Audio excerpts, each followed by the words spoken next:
Nuha, malam ini Gimana, Nuha sehat, aman, lancar. Alhamdulillah sehat, Bagaimana dengan Umi? Alhamdulillah. Juga cuaca di Bantul, alhamdulillah cerah ceria dan Masya semoga Allah.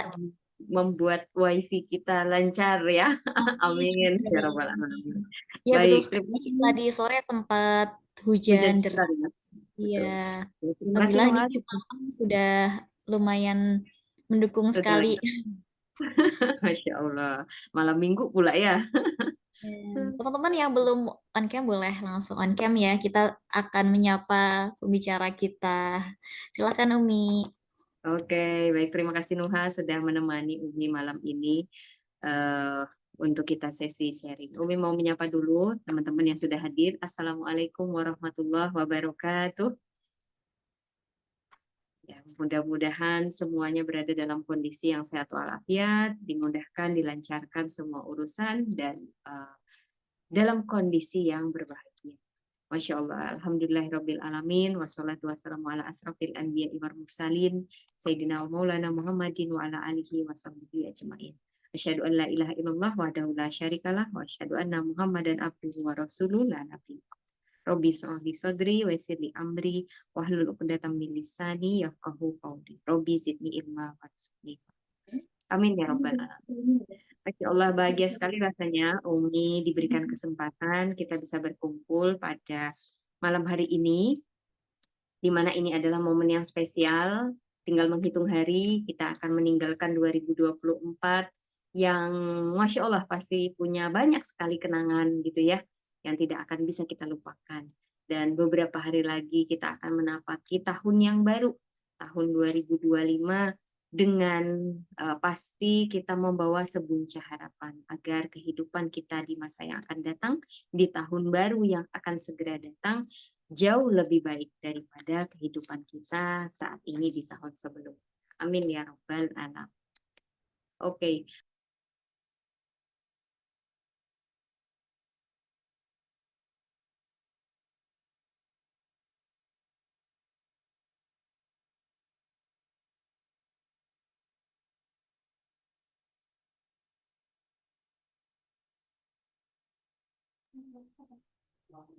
Mi Rosa,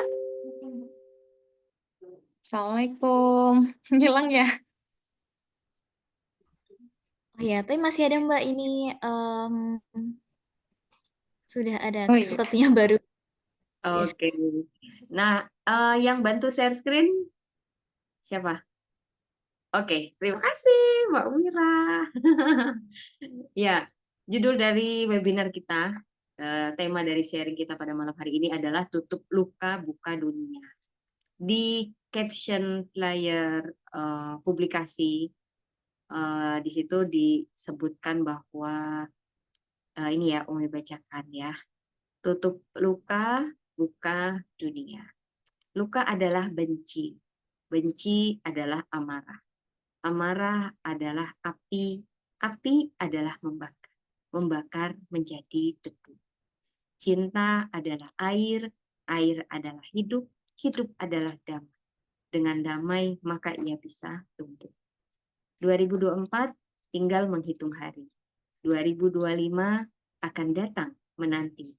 Apakah akan teruskan hidup dengan luka tak terperi, ataukah akan beranjak menapaki hari dengan taman senyuman di hati? Berapa lama dirimu telah jalani dengan membawa kesedihan, penyesalan, dan rasa gundah ini? Masya Allah.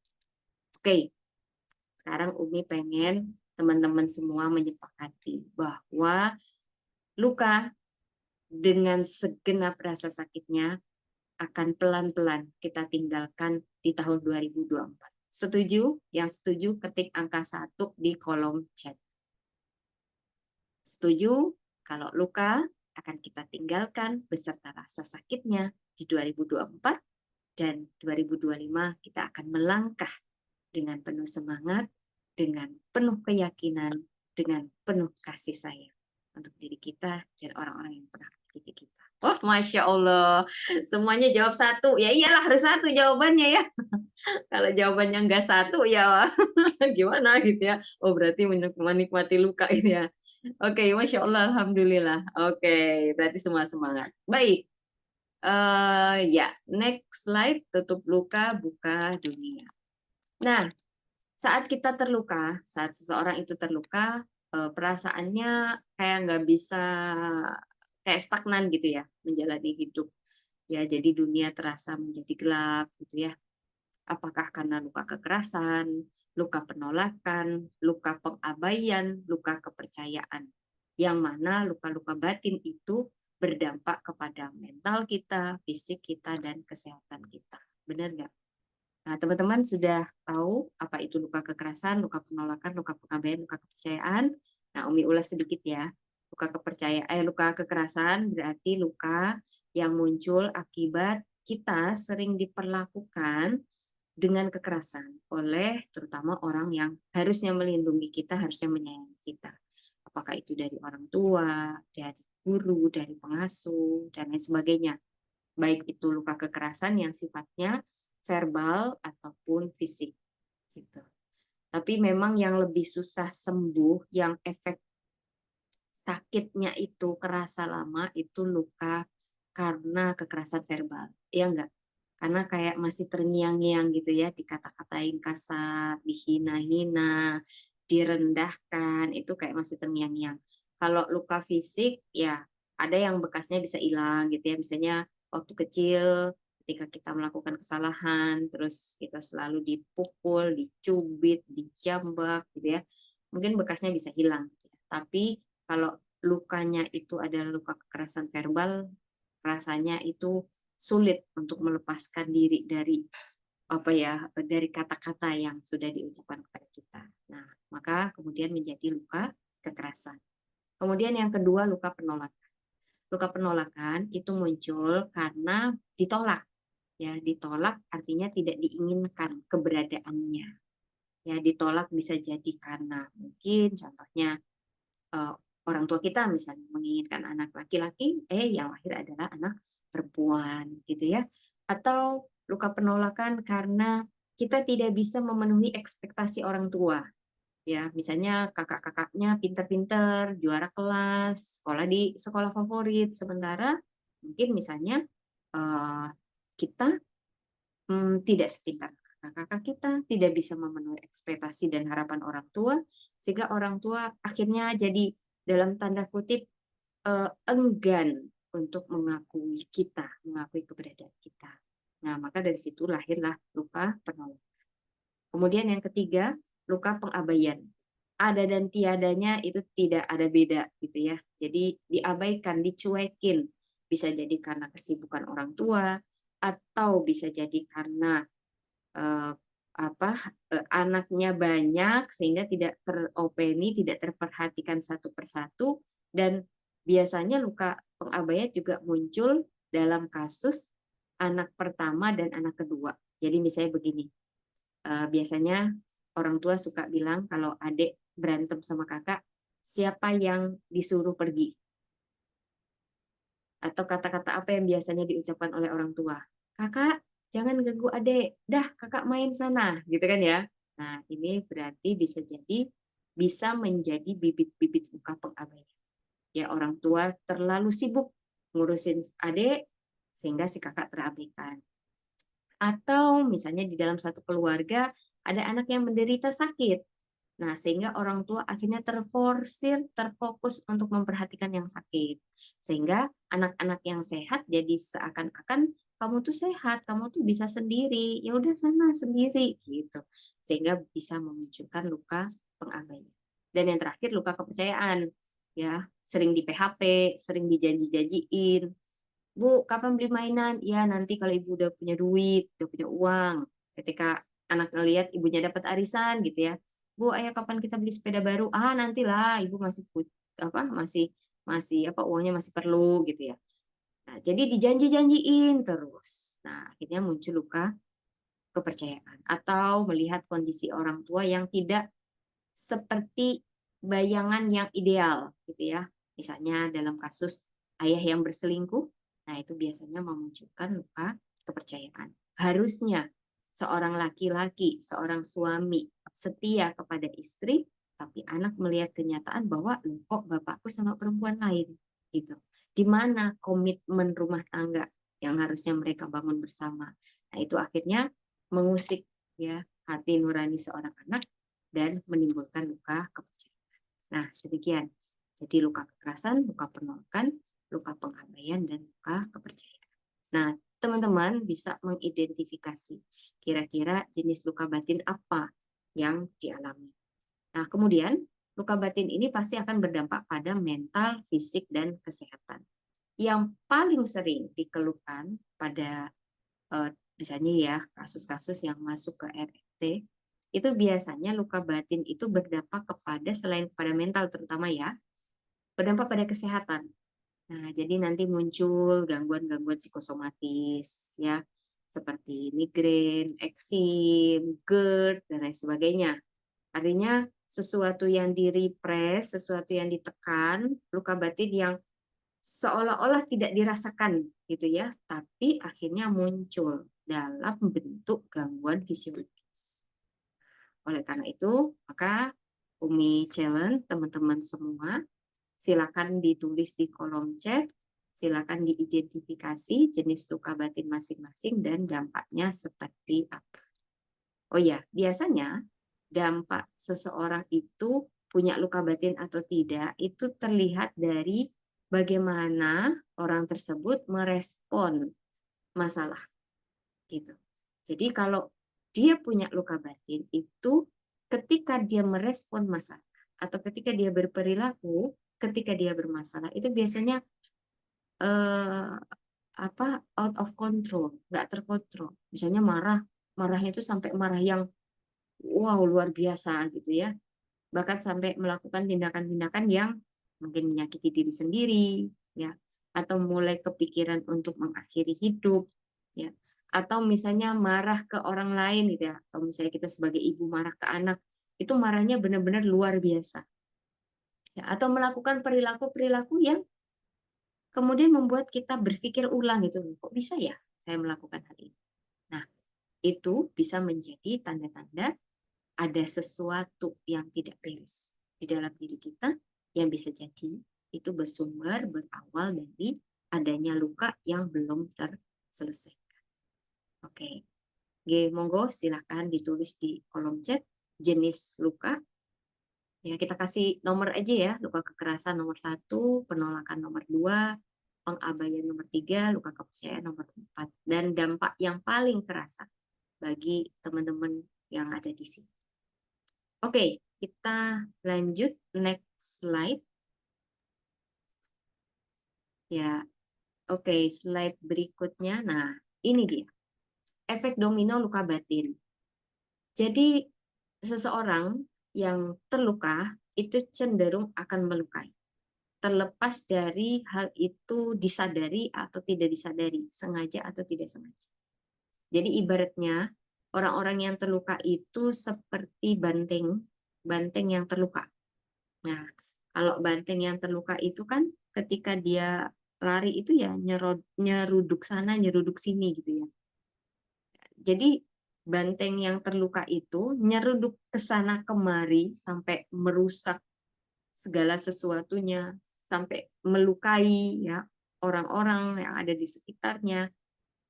Itu bisa jadi tidak ada niat ya, bukan menyengajakan untuk menyakiti gitu ya, tapi itu adalah efek dari luka batin yang dirasakan. Atau bisa jadi itu disadari cuman gagal untuk dikendalikan. Nah, maka luka batin ini benar-benar perlu diselesaikan karena dia akan memberikan efek domino yang panjang. Karena seseorang yang terluka cenderung akan melukai. Dan pihak yang biasanya rentan untuk dilukai adalah yang berada di bawah kendali dari orang yang terluka. Gitu. Jadi misalnya posisi kita sebagai seorang ibu, maka yang paling rentan, yang paling berpotensi ya akan disakiti oleh seorang ibu yang terluka adalah anak. Nah, makanya nanti akan jadi estafet luka. Nah, seperti salah satu postingan Rumi Foundation Training, jadi dari Mbah Buyut dari Mbah Buyutnya lagi, terus turun ke nenek kita, simbah kita, dari simbah ke orang tua kita, misalnya ke ibu kita, dari ibu kita ke kita, dari kita ke anak kita, nanti anak kita ke cucu kita, terus saja tuh. Jadi lukanya itu jadi estafet, ya, estafet luka, jadi berantai, karena dia menimbulkan efek domino dari luka batin ini. Nah, dan orang-orang yang paling rentan untuk dilukai oleh seseorang yang terluka adalah orang-orang yang berada di bawah pengasuhan, di bawah pengawasan. Ya, ibu memiliki potensi untuk melukai anak-anaknya.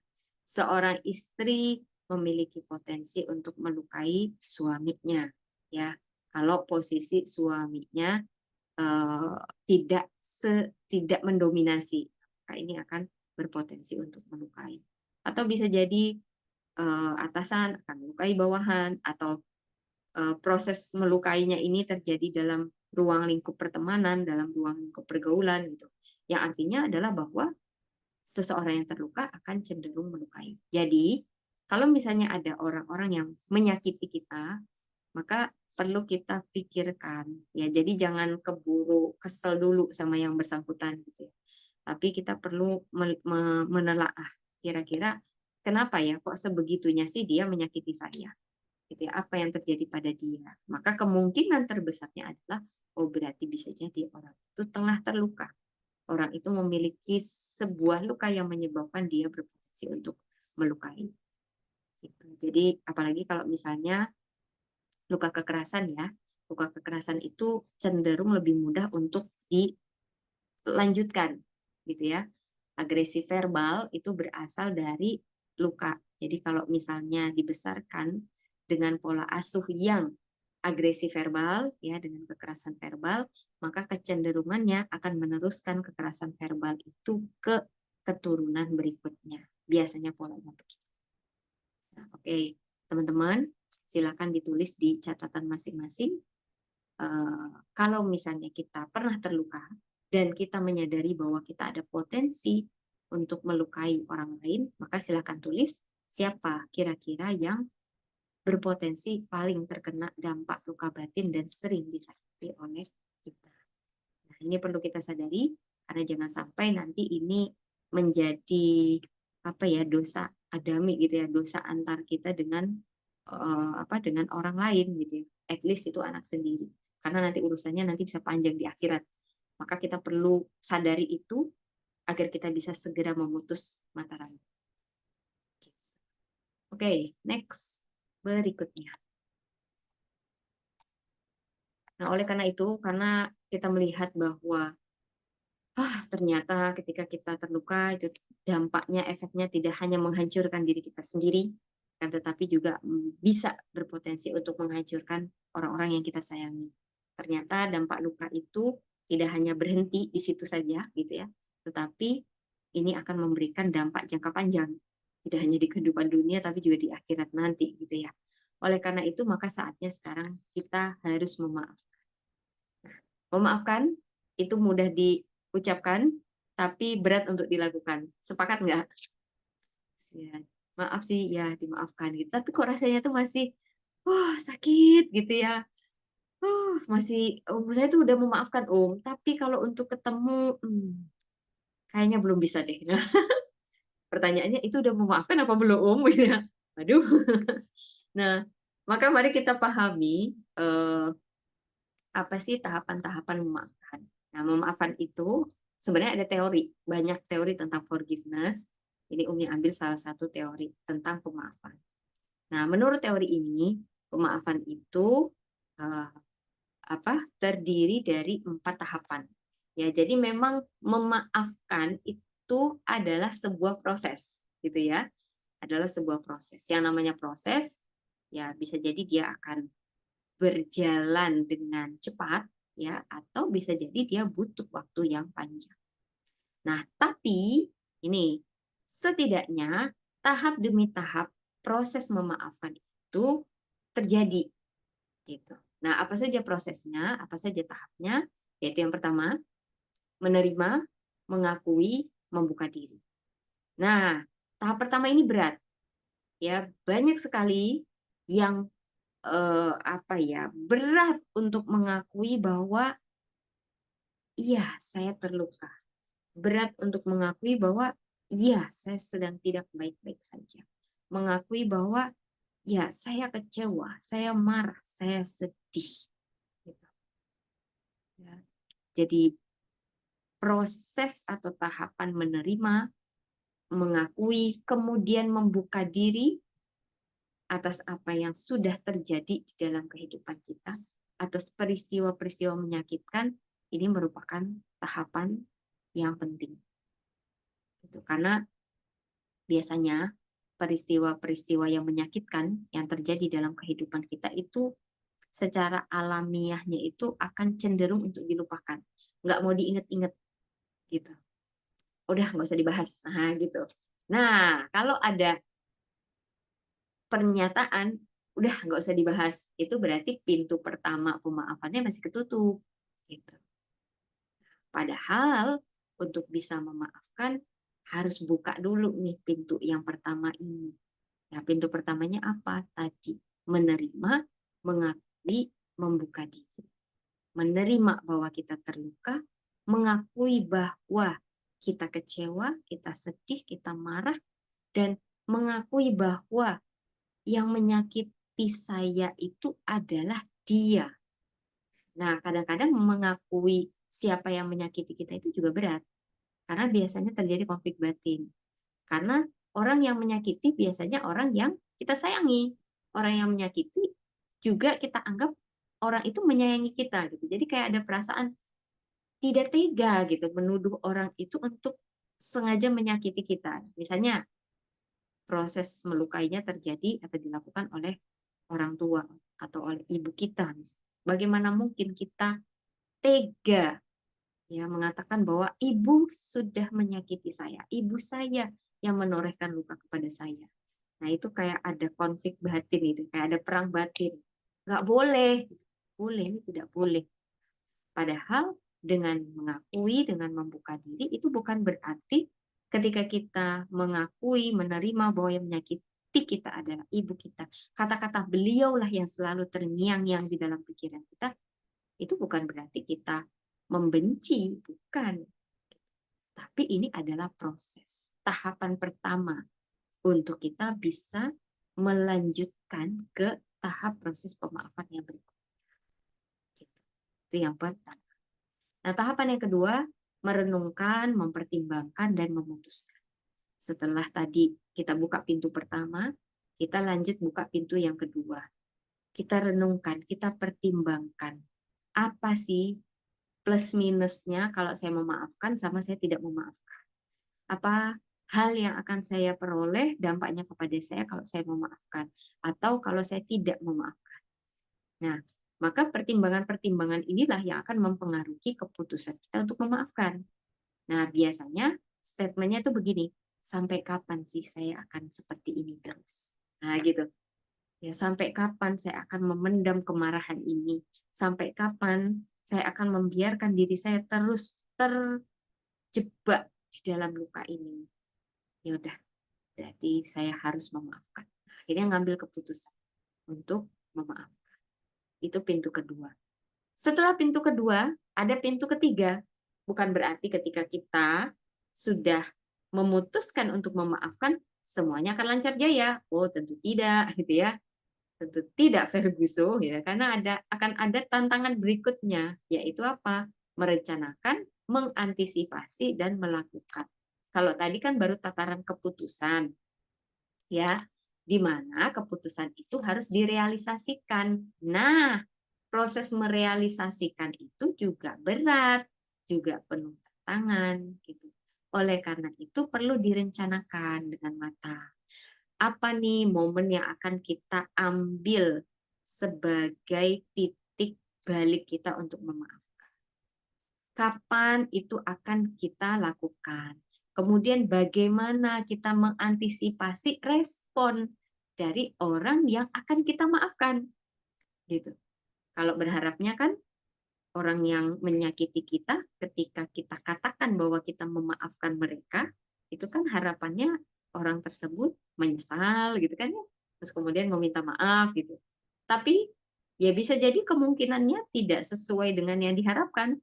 Ya bisa jadi orang tersebut defense ya, atau denial gitu ya, atau playing victim ya, kan banyak kemungkinan gitu ya.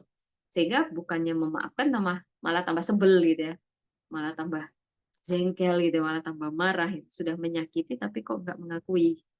Atau bisa jadi yang perlu kita antisipasi lagi adalah ketika sudah memaafkan tapi tindakan-tindakan menyakitkan itu tetap terus dilakukan. Nah, ini kan perlu diantisipasi.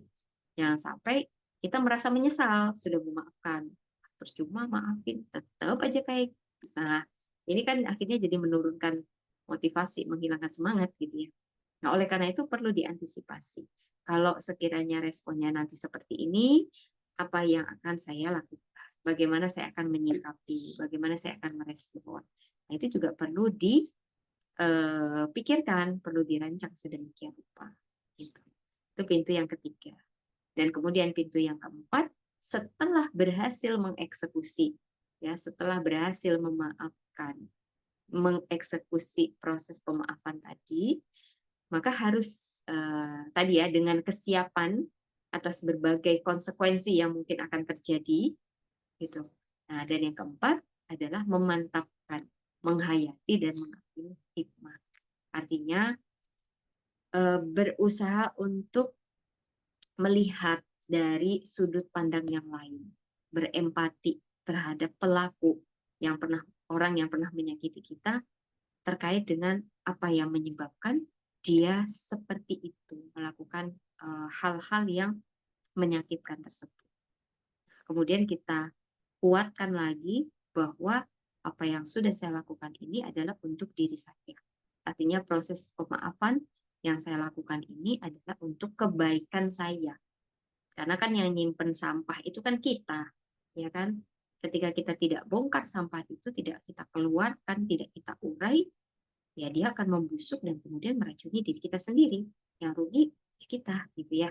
Nah, oleh karena itu, maka ketika proses pemaafan sudah sampai pada tahap yang ketiga, maka tahap yang keempatnya adalah memantapkan bahwa ya ini adalah tindakan yang benar. Ini adalah keputusan yang benar. Apa yang saya lakukan ini adalah sesuatu yang benar, sesuatu yang memang Allah ridho untuk saya lakukan.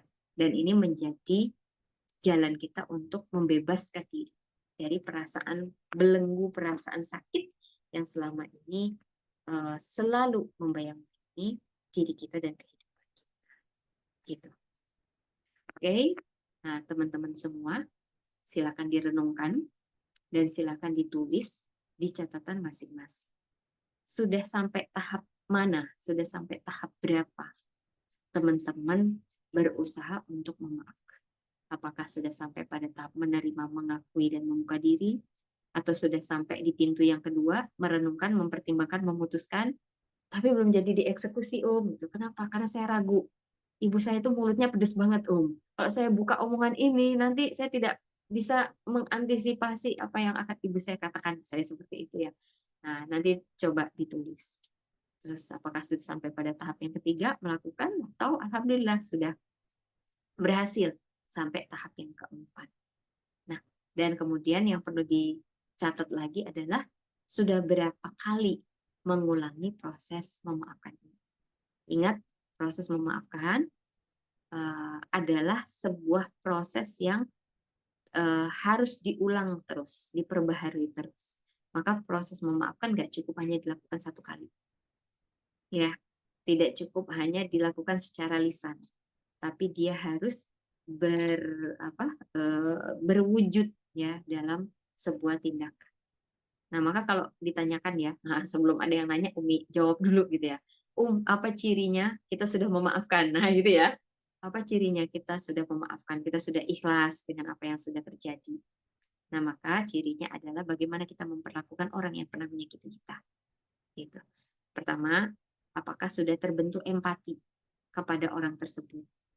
Ya, artinya kita memahami bahwa misalnya ya, Umi ambil contoh kasus lagi ibu yang pernah menyakiti kita. Kita jadi paham, oh ya, ibu seperti itu karena beliau begini begini begini begini gitu. Itu berarti empati.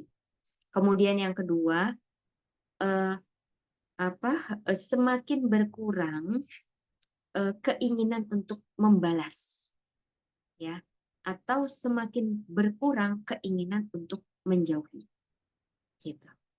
Jadi kalau misalnya seperti yang tadi ya ada statement, sebenarnya saya sudah memaafkan si tapi kayaknya kalau mau deket lagi sama ibu atau hidup sama beliau, kayaknya saya belum bisa Nah, berarti kalau statement seperti ini, berarti itu proses pemaafannya perlu diulang. Gitu.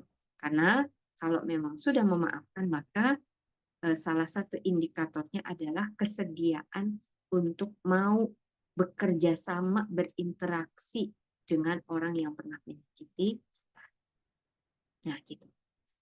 Oke, jadi silakan direnungkan sudah berapa kali mengulangi proses memaafkan dan siapa. Nah, ini juga penting. Siapa yang ingin dimaafkan. Berarti siapa yang ingin dimaafkan sama dengan orang yang pernah menyakiti kita. Nah, siapa orang-orang yang pernah menyakiti kita? Gitu. Maka itu ditulis. Oke. Masya Allah di sini, oh ada Mbak Cipta. Alhamdulillah sudah di tahap nomor 4. Meskipun naik turun. Masya Allah.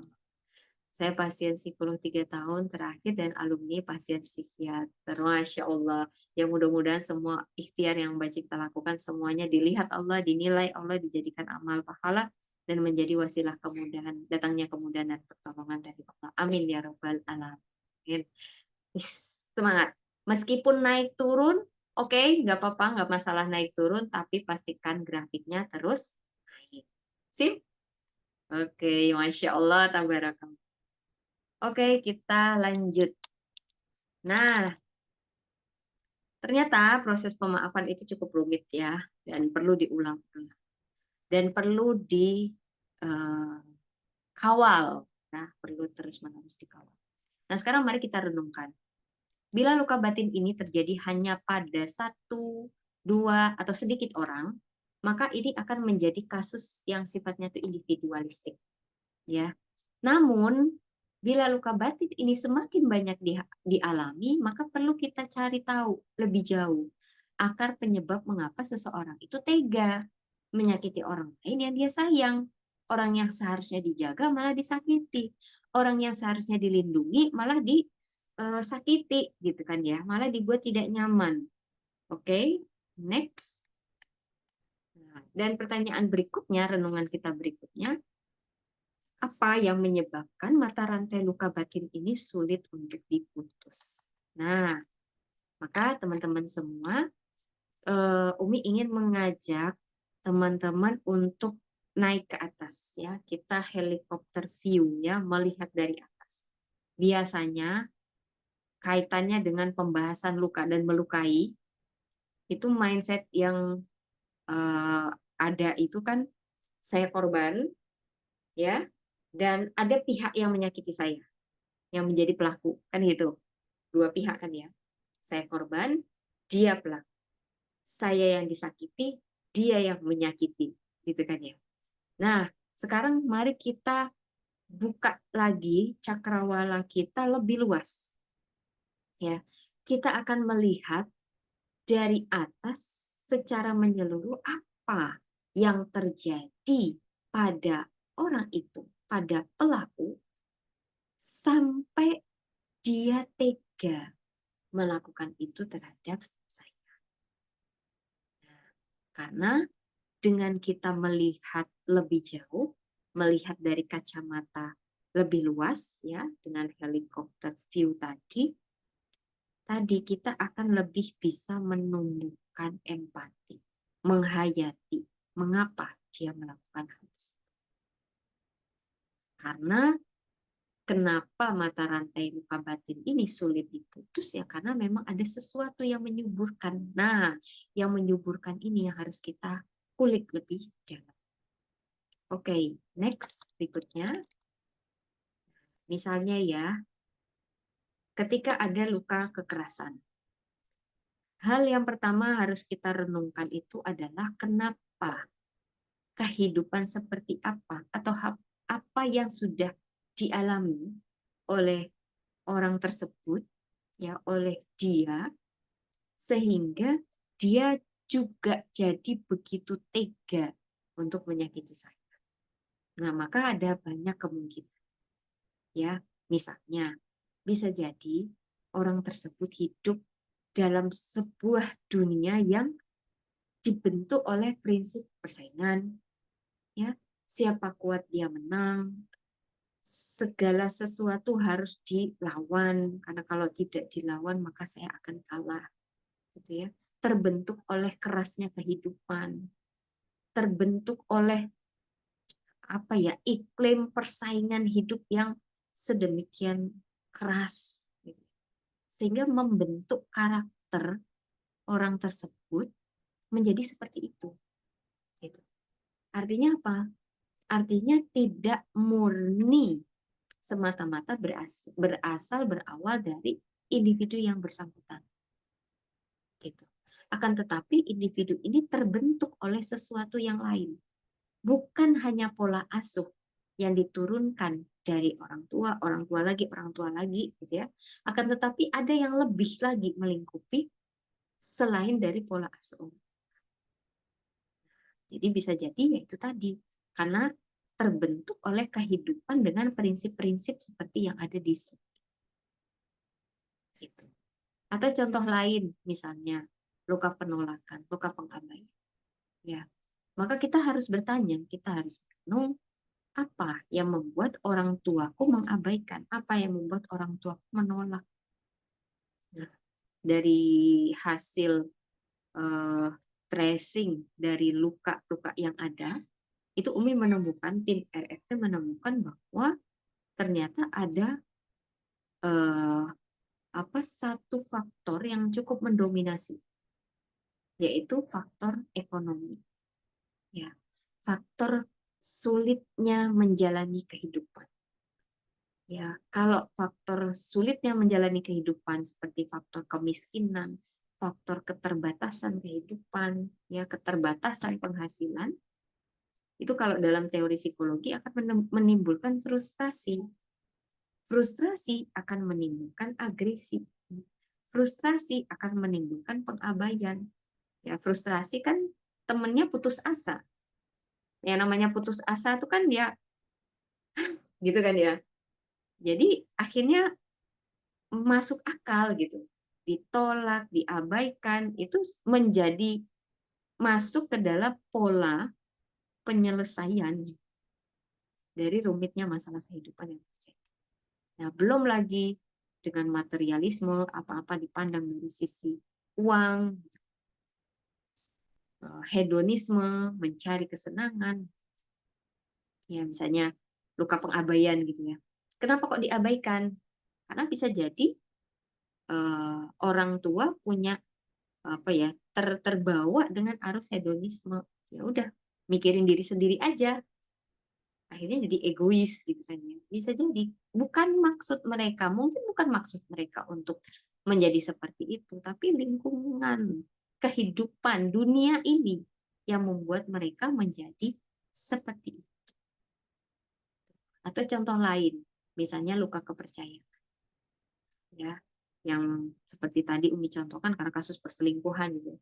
Ya bisa jadi itu terjadi ya karena rusaknya tatanan pergaulan. Ya, atau tidak lagi paham hak dan kewajiban sebagai seorang ayah, sebagai seorang suami, bagaimana harus bersikap, bagaimana harus menjaga keluarga, itu sudah hilang sudah. Akibat misalnya salah satunya sekularisme gitu yang memisahkan agama dari kehidupan. Jadi ya seorang ayah nggak ngerti lagi mana yang halal, mana yang haram. Atau dia ngerti tapi dia nggak paham gitu ya, bablas saja, terabas saja. Sehingga dampaknya apa? Pada anak-anak perempuannya mereka yang memandang bahwa ya harusnya laki-laki itu setia, tapi kok ini tidak setia? Ya karena dibentuk oleh dunia tempat dia berada, tempat ayah kita berada.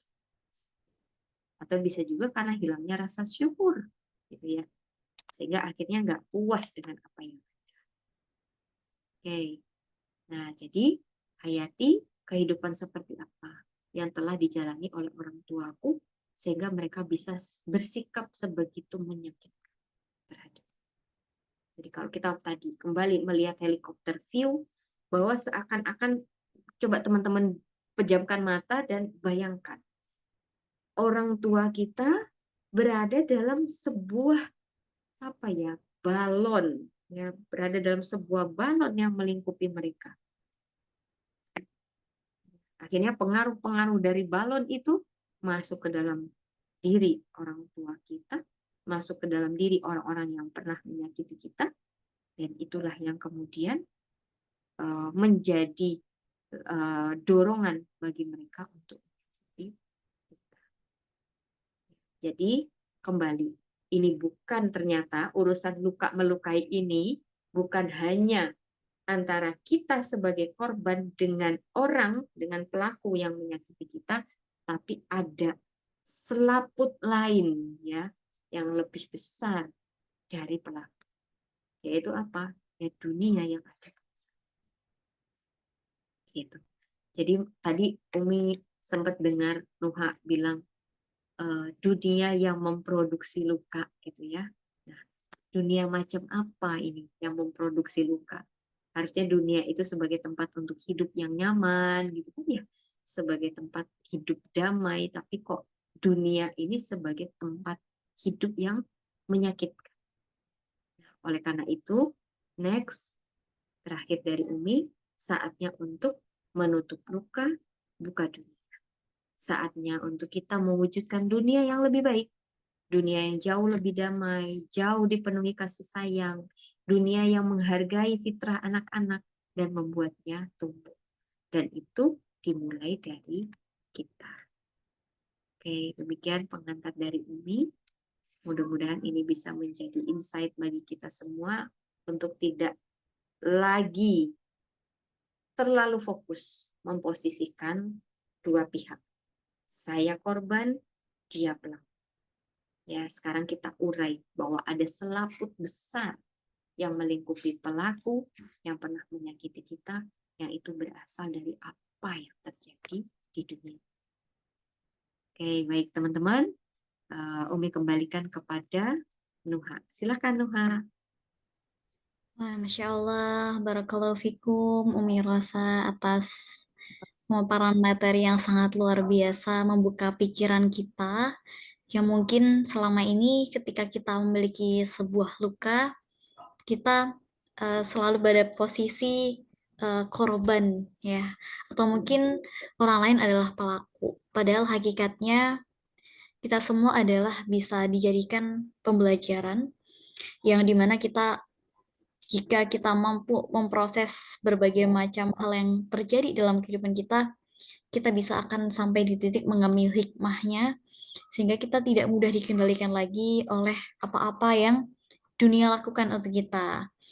Maka tentunya kita butuh untuk selalu refresh ya, bahwasanya kita perlu bertumbuh dengan berbagai apapun yang kita alami, bahkan luka yang terjadi pada diri kita. Makanya poin memaafkan itu sangat-sangat penting ya dalam perjalanan proses hidup kita.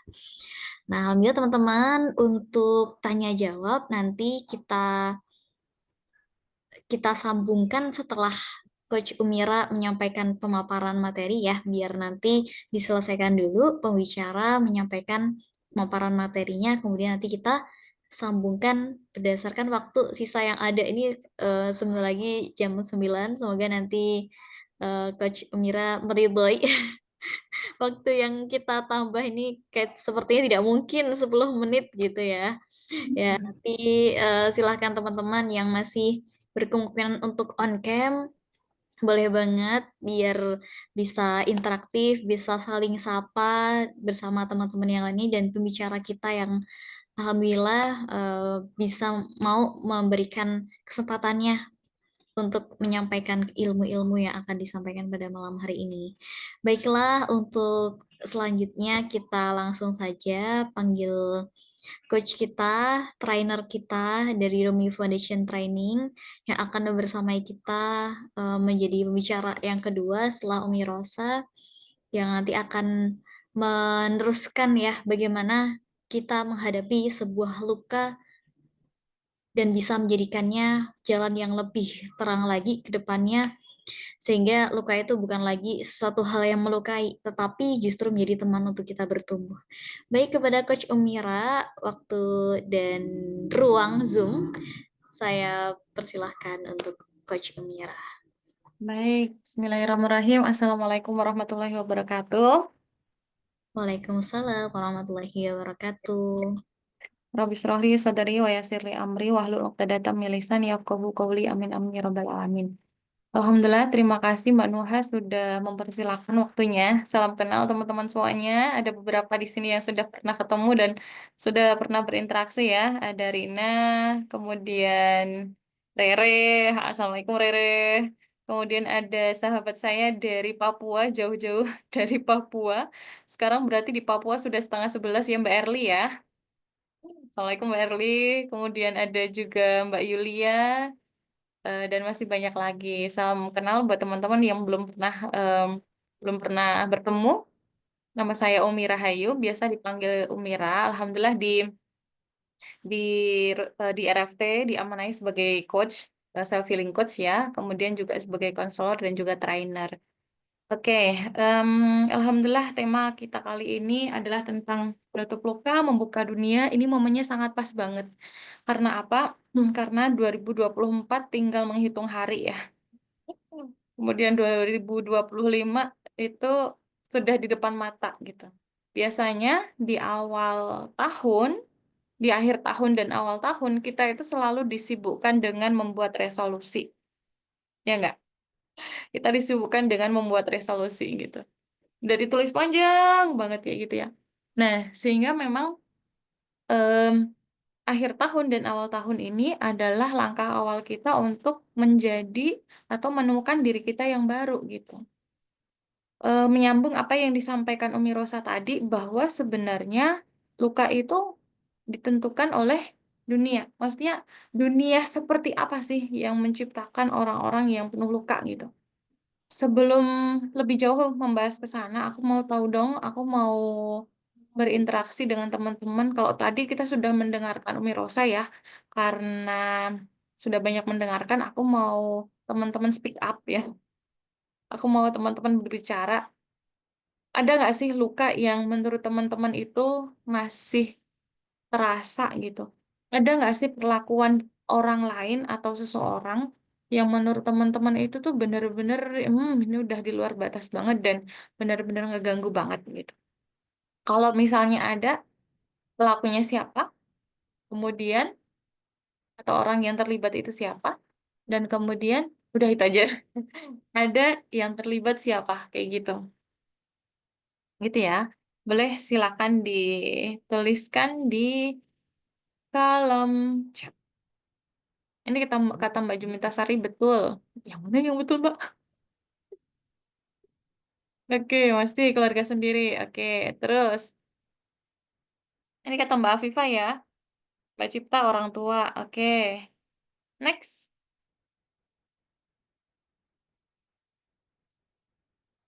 Keluarga sendiri itu ada orang tua, ibu bapak, bisa jadi adik, kakak, dan seterusnya gitu.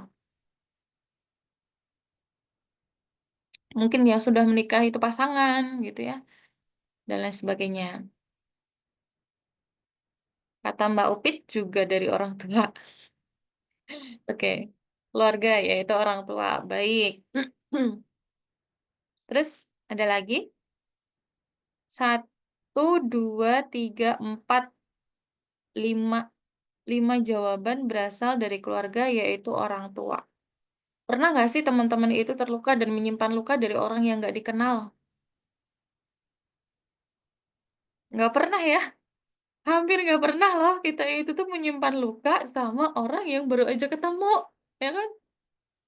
Nggak pernah kita itu terluka atau apa ada orang yang nggak kita kenal tapi dia itu lukanya sampai membekas dan sampai bikin kita setrauma itu gitu. Kalau nggak di pihak keluarga, mungkin orang-orang di ring 2 atau keluarga besar gitu. Kalau keluarga itu kan ring pertama. Kalau ring 2 itu adalah keluarga besar kayak Pak Ade, Bude dan seterusnya gitu. piring satu ini adalah keluarga.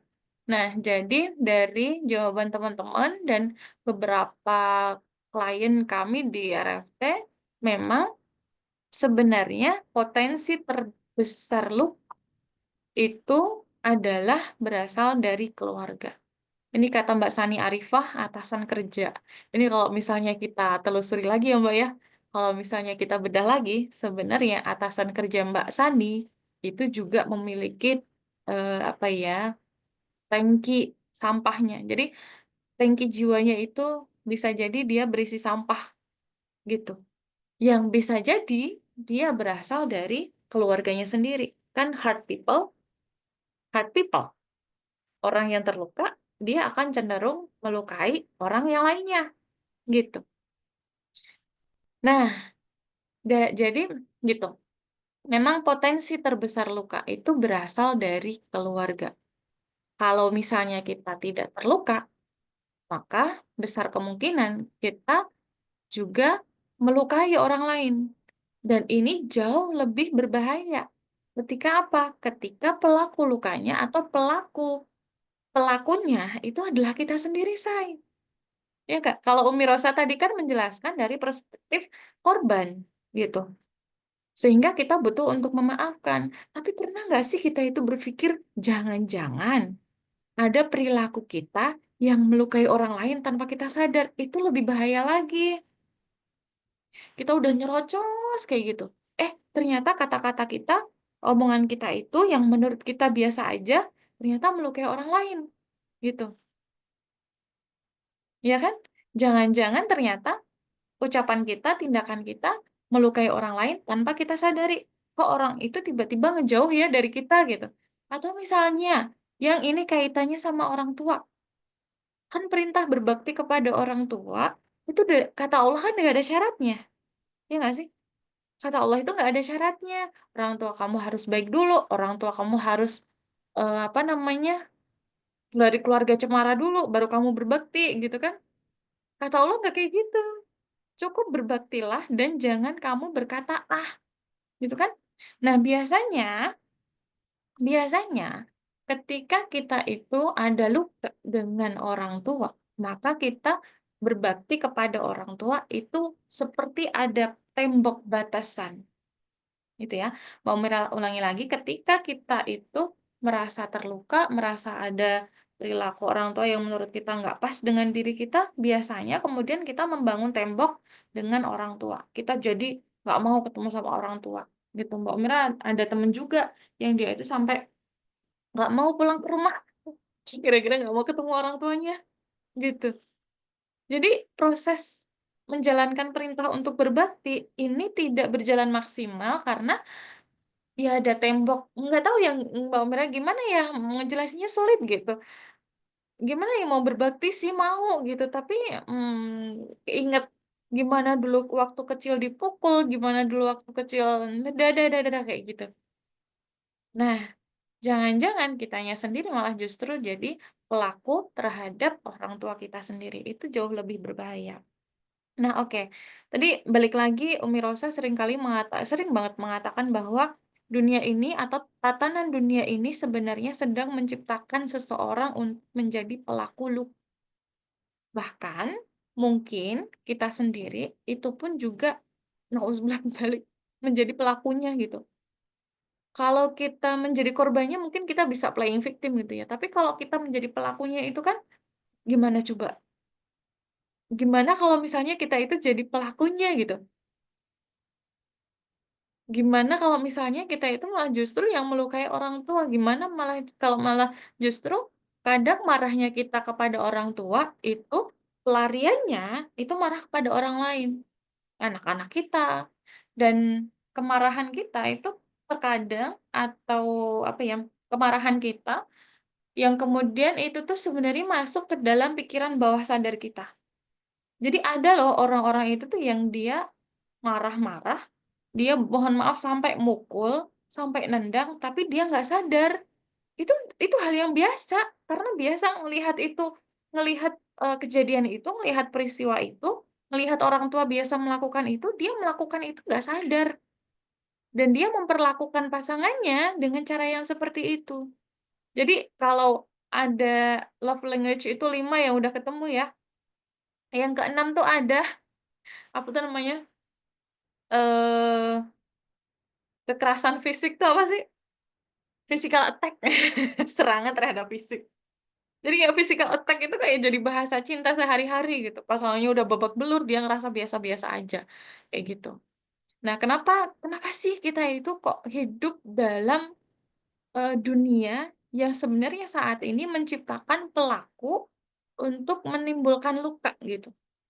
Ternyata teman-teman semuanya kalau kita jeli melihat, nanti silakan dikomentarin ya, kalau kita jeli ngelihat, penyakit mental, kemudian perilaku yang maladaptif seperti itu yang kemudian menciptakan luka, perilaku yang tidak sesuai dengan alamiahnya kita, kekerasan verbal, kekerasan fisik, dan seterusnya, itu tidak ada di masa Rasulullah dan para sahabat, betul nggak?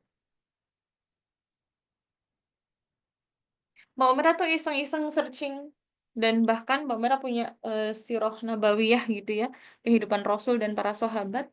Di situ hampir Mbak Umira tuh nggak pernah menemukan orang yang dia itu melakukan kekerasan, melakukan pelecehan, melakukan hal-hal yang dilarang syariat. Cuman hari ini doang yang terjadi begitu. Dan ternyata parahnya lagi teman-teman semuanya, itu dimulai sejak 100 tahun yang lalu. Makanya dulu mohon maaf Umi, untung Umi Rosa itu hidupnya sekarang. Coba kalau misalnya hidupnya di masa Rasul, psikolog nggak laku, ya kan? Profesi coach itu nggak laku, ya kan? Profesi konselor itu nggak laku, karena kasus itu nggak ada. Baru ada 100 tahun ini, gitu. Dan maraknya, benar-benar jadi puncaknya itu adalah tahun-tahun terakhir ini. Karena Riskesdas ya, riset kesehatan dasar, jadi Riskesdas itu dilakukan oleh Kementerian Kesehatan, Kemenkes RI, yang dilakukan 5 tahun sekali, dan waktu itu dilakukan tahun 2013. Jadi Kemenkes itu membuat rilis berita kalau di tahun 2020 ke atas, berarti 2020, 2021, 22, dan seterusnya, itu prevalensi atau kemungkinan orang yang meninggal gara-gara penyakit mental itu lebih tinggi daripada penyakit yang kardiovaskuler gitu. Kardiovaskuler itu jantung, kemudian cancer dan seterusnya gitu ya.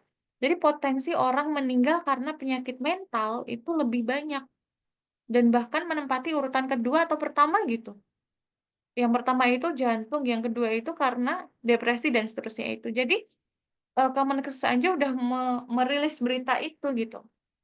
Jadi nyambung dari situ bahwasanya kasus kesehatan mental atau isu kesehatan mental ini menjadi isu yang sangat seksi gitu ya di sini, di tahun-tahun seperti ini gitu. Nah, Mbak Umira itu, beberapa kali sempat ngobrol sama Umi Rosa, kenapa ya kita itu menangani atau mengalami kasus yang seperti ini. Jadi teman-teman semuanya, Mbak Umira sepakat dengan kata Umi Rosa tadi, yuk kita coba untuk melihat dari kacamata helikopter view. Dari helikopter view yang kita itu melihat dari sisi atasnya, gitu. Kalau kita melihat dari sisi bawahnya, kita melihatnya, "Aduh aduh sakit Mbak Umira, aku tuh dikata-katain orang tua aku seperti ini." Mbak Mira, aku melakukan seperti ini, aku diginiin, aku begini. Oke, kita tahan dulu, kita naik dulu, kita lihat dulu. Ternyata setelah kita naik teman-teman semuanya, mostly atau hampir semua orang itu pernah memiliki luka batin. Tidak ada orang yang tidak menyimpan atau tidak mengalami luka batin, gitu. Hanya orang yang, apa ya namanya, orang mati yang dia tidak pernah mengalami yang dia tidak mengalami luka batin. Ketika kita hidup, kita pernah terluka, gitu. Nah, kita coba ngelihat ke atas, ternyata yang di bawah kita, itu sama kondisinya dengan kita. Tapi mereka nggak tahu jalan keluarnya itu lewat mana, gitu. Gitu ya. Nah, ketika kita melihat dengan helikopter view ini, ternyata satu tadi ya, kasus kesehatan mental itu tidak pernah dijumpai di zamannya Rasul dan para sahabat. Di zamannya Bani Umayyah, Bani Abbasiyah, bahkan sampai yang terakhir, Bani Utsmaniyah, kaum muslimin itu tidak pernah disibukkan dengan urusan atau dengan mengurusi kesehatan mental rakyatnya gitu. Baru kemudian setelah Islam itu dihapus, jadi for your information teman-teman semuanya, Islam itu bukan hanya agama yang membahas tentang sholat saja, bukan hanya agama yang membahas tentang zakat saja, bukan hanya agama yang membahas tentang haji, tapi lebih daripada itu, mental kita itu diurusin gitu sama Islam. Dan kita di Indonesia ini sadar nggak sih sebenarnya teman-teman? Kita itu kan dicukupkan, jadi kalau misalnya kita itu mau berislam, kita itu dicukupkan dengan sholat, zakat, puasa, haji, tok. Haji juga kalau mampu, gitu kan. Kan saya nggak mampu Mbak Umira, jadi saya nggak usah haji, gitu. Jadi kita dicukupkan dengan hal-hal yang sifatnya ritual saja. Untuk urusan spiritual itu kan bagaimana kita mengelola diri kita, bagaimana kita mengkoneksikan diri kita dengan pencipta kita, mengkoneksikan kita dengan Allah, sehingga mental kita itu akan aman, jiwa kita itu akan aman ketika kita itu terkoneksi dengan Allah atau koneksi kita dengan Allah itu bagus. Gitu. Dan itu, mohon maaf, kalau dengan sholat doang, kadang pikiran kita pada saat sholat itu kemana-mana gitu. Makanya tadi Umi Rosa itu obatnya dari luka batin itu apa? Memaafkan, ya kan? Memaafkan, kemudian letting go atau ikhlas. Itu bahasa lain dari ikhlas. Letting go, nah letting go memaafkan itu adalah bahasa lain dari ikhlas gitu. Kemudian self love, kemudian acceptance. Nah, itu bahasa lain dari ridho dan itu semuanya dijelaskan di dalam Al-Qur'an. Mbak Umrah dari tahun 2019 sampai 2024 akhir ini sering banget ngikutin kelas-kelas self healing yang ternyata obatnya itu sebenarnya ada di dalam Al-Qur'an. Mau kita lihat perspektif siapa nih? Mau lihat perspektifnya agama Buddha misalnya ya, yang mereka terkenal dengan meditasinya, ternyata meditasi itu bukan hanya sebatas begini doang gitu. Tapi meditasi itu, esensi dari meditasi itu adalah kita mendapatkan kehidupan yang mindfulness. Yang kalau di dalam Islam itu disebut dengan khusyuk. Dan khusyuk itu nggak cuman sholat doang, makan khusyuk. Kalau misalnya kita kaji, makan khusyuk, makan yang mindfulness, itu nanti akan membawa dampak yang positif terhadap kesehatan kita. Sholat yang mindfulness itu juga akan membawa dampak yang positif terhadap kehidupan kita gitu. Makanya kan Allah itu bilang, mintalah pertolongan Allah dengan sabar dan salat kan gitu. Sholat yang seperti apa? Kalau sholatnya aja kayak olahraga kan, pikirannya kemana? Pikirannya overthinking di bawah sholat, kayak gitulah kira-kira. Gitu. Nah, jadi isu kesehatan mental ini dijumpai sejak 100 tahun terakhir, lebih tepatnya ketika Islam itu hanya dipojokkan sebagai agama ritual, bukan dilihat aktivitas spiritualnya. Dulu yang ngajarin ngaji kita nggak pernah tuh ngajarin, kamu itu sholatnya buat apa sih? Buat apa sih kamu sholat? Why? Kenapa sih kamu itu melakukan sholat? Enggak. Yang diajarkan ke kita itu bagaimana cara kita sholat. Ya kan? Buat apa kita sholatnya itu kita hampir nggak pernah dapat penjelasan. Dan itu teman-teman ngaruh juga dalam kehidupan kita.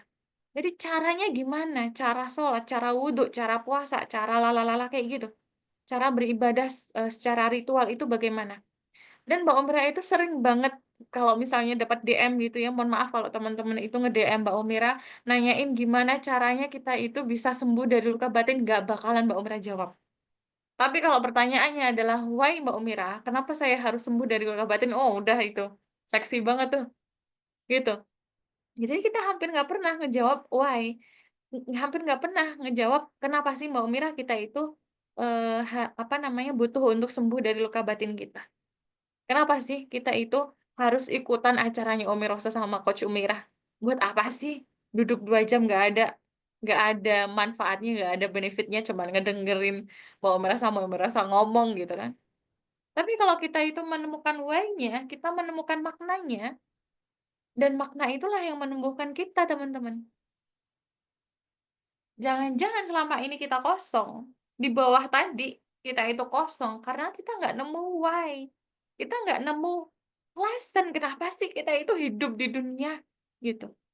Kalau teman-teman kemarin sempat nonton, podcast-nya Dokter Gia Pratama ya. Jadi beliau itu pernah menangani pasien yang hampir bunuh diri cewek. Jadi dia itu ngegores sininya, dia itu nggak punya orang tua, dan dia itu di rumah sakit bareng sama Dokter Gia itu nanya, "Dokter, saya itu ngelihat orang-orang lain itu kok tahu peran mereka apa gitu. Sementara saya itu nggak tahu. Saya ngelihat mereka sibuk banget, dunia itu sibuk banget. Sementara saya di pojokan kayak gini nggak tahu perannya apa. Sebenarnya apa sih? Kenapa sih saya itu dilahirkan? Buat apa sih saya itu dilahirkan?" Kayak gitu. "Apa sih peran saya di dunia ini?" Gitu. Bahkan kita nggak pernah diajarin untuk menjawab why, kenapa kita itu hidup, kenapa, buat apa kita itu diciptakan, gitu. Orang yang kosong nggak bisa memaknai, nggak menemukan makna dalam kehidupan dia, sehingga kemudian dia dengan mudah untuk membandingkan dirinya dengan orang lain, bahwa mereka itu udah sampai situ tuh, "Aku masih di sini aja nih, aduh gawat." Nuha itu udah sampai di situ tuh, aku harus ngapain supaya aku bisa di atasnya Nuha, gitu. Kalau kita tidak bisa memaknai kehidupan kita, maka kita akan disibukkan dengan persaingan yang tidak akan ada habisnya. Persaingan itu teman-teman yang bikin kita sering depresi, bikin kita itu sering kali overthinking, bahkan bikin kita itu akhirnya bunuh diri. Karena kita nggak memperjalankan ke dalam diri kita sendiri untuk menemukan makna, why Allah, buat apa sih kita itu diciptakan? Dan itu, teman-teman semuanya, memang sengaja didesain seperti itu. Jadi teman-teman itu sudah didesain untuk kehilangan meaning, kehilangan makna, nggak menemukan makna, nggak bisa menemukan jawaban kenapa sih kita itu diciptakan, gitu. Nah, ini Mbak Omera juga menemukan fakta ya. Kenapa sih kemudian kita itu dibuat tidak menemukan meaning, tidak menemukan makna? Karena apa? Karena sebenarnya manusia itu mengambil alih, nah, kita itu tidak menemukan makna, bahkan di-setting untuk tidak bisa menemukan makna diri kita itu, karena manusia itu mengambil alih semua tatanan kehidupan, dan manusia itu menjadi ilah. Ilah itu apa? Ada yang tahu nggak? Kalau dalam kata la ilaha illallah, tidak ada ilah yang berhak disembah kecuali Allah. Ada yang tahu apa arti ilah itu? Oke, kata Rina sekutu, kata Nuha sesembahan, kata Sisil, kata Silviana sesembahan. Oke. Nah, benar teman-teman semuanya. Sekutu dan sesembahan itu sebenarnya sama ya. Kalau sekutu itu kan sekutunya Allah, konotasinya kan sesuatu di selain Allah gitu. Kemudian sesembahan juga. Nah, manusia itu pada saat dia menjadikan sesembahannya dia itu adalah manusia, maka pada saat itulah eh, dia mengambil tatanan kehidupan ini dan mencoba untuk membuat tatanan kehidupan sesuai dengan maunya, sesuai dengan inginnya manusia, sesuai dengan nafsunya manusia, gitu. Jadi orang tua kita itu sebenarnya adalah dalam tanda kutip korban yang pada waktu itu, guys, mereka tidak memiliki akses yang lebih mudah seperti yang kita dapatkan saat ini, gitu.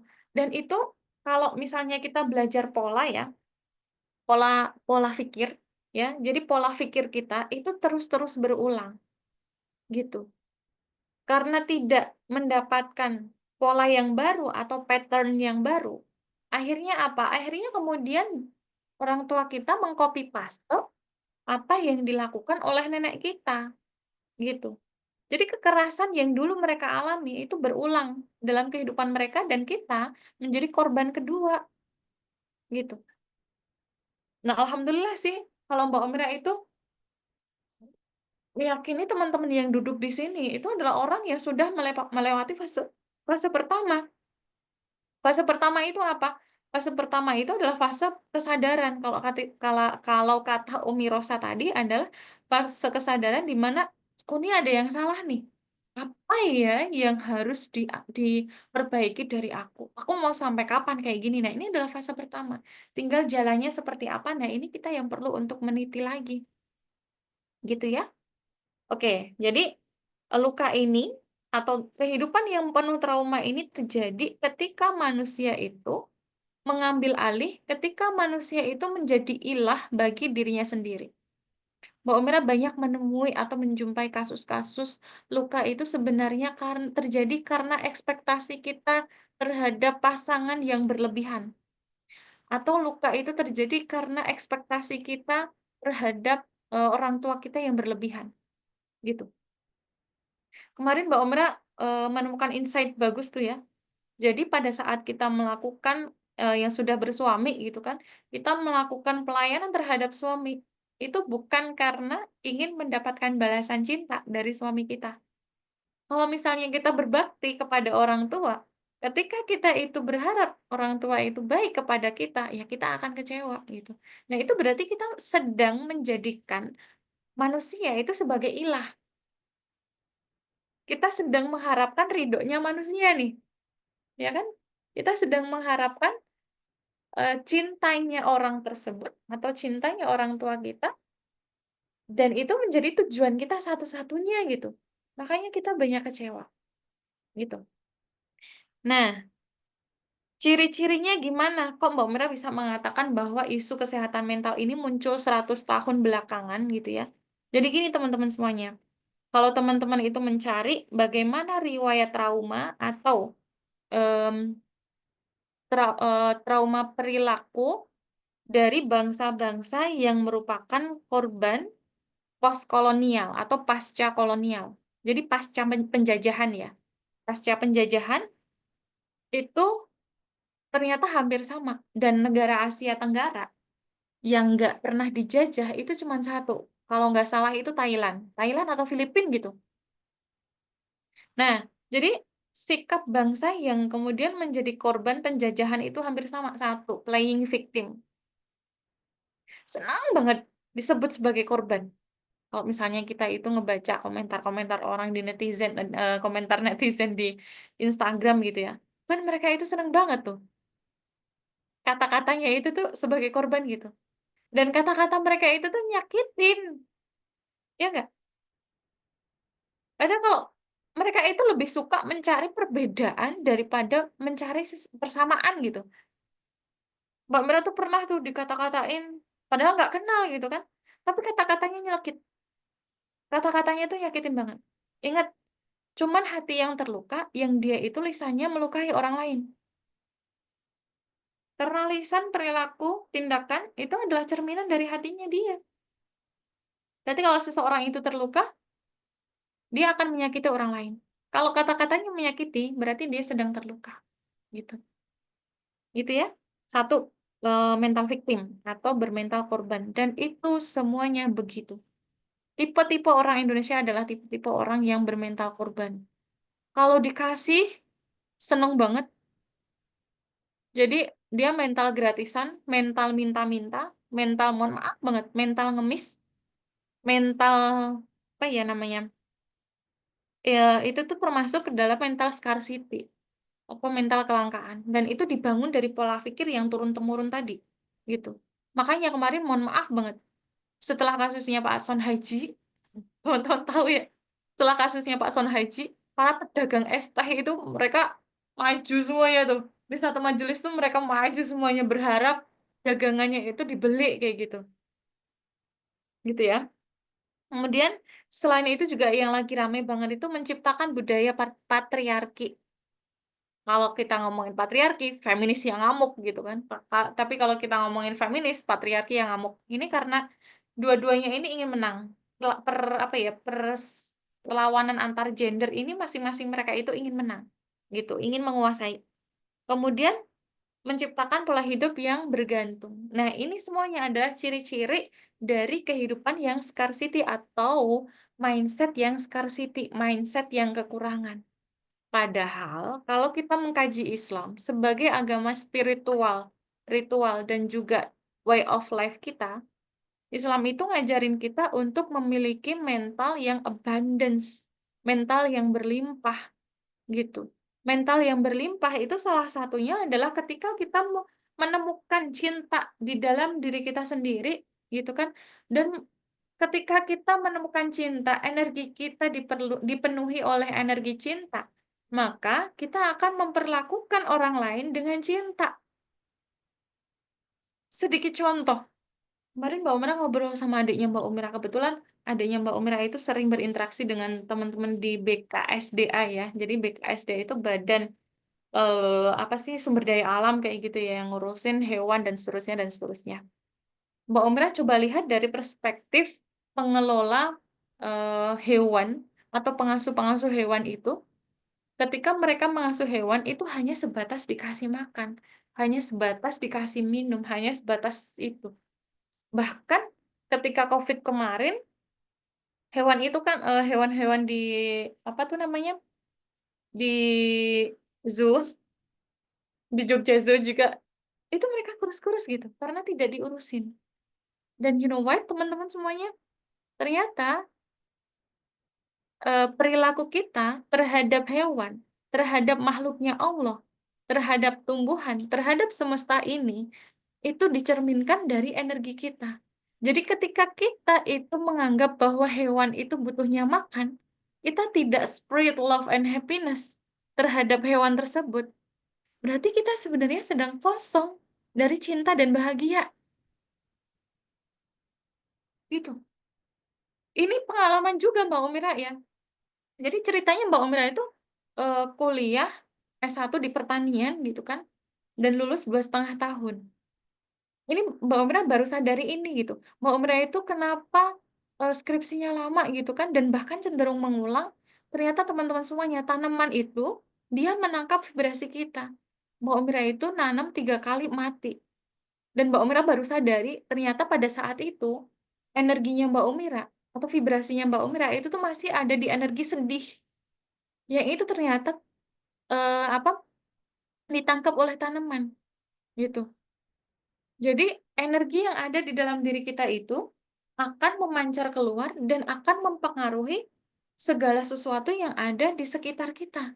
Pernah nggak sih ada orang itu tuh yang apa namanya, dia itu didatengin hewan, itu ada pedagang soto tuh, dia belum datang aja hewan-hewan itu udah apa tuh, udah ngantri gitu kan. Minta makan gitu, sebenarnya bukan bukan karena makanannya, tapi karena energi pedagang soto itu, yang kemudian energinya itu adalah love, energi cinta, yang kemudian membuat kucing-kucing itu berdatangan gitu, gitu. Jadi ketika kita itu ingin menyembuhkan dunia, ketika kita itu ingin menyembuhkan diri kita, maka sebenarnya kita sedang menyembuhkan dunia. Dan ketika kita menyembuhkan dunia, tadi Umi Rosa sudah melihat dari sisi perspektif dari perspektif memaafkan gitu. Nah, Mbak Umira itu pengen membawa teman-teman kepada perspektif cinta. Dan cinta itu teman-teman semuanya bukan seperti yang kita pahami selama ini. Selama ini kita mengira bahwa cinta itu datang dari luar ke dalam diri kita. Itu adalah cinta yang penuh transaksional. Tapi cinta yang sebenarnya itu adalah perjalanan inside out, gitu. Dan Allah itu sebenarnya sudah menciptakan itu semuanya. Allah itu sudah menciptakan cinta. Allah itu sudah menciptakan di dalam hati kita rasa tenang. Sehingga ketika kita keluar, kita menyebarkan kebaikan, energi kita positif, maka sebenarnya kita sedang meng-heal, kita sedang healing dunia ini, gitu.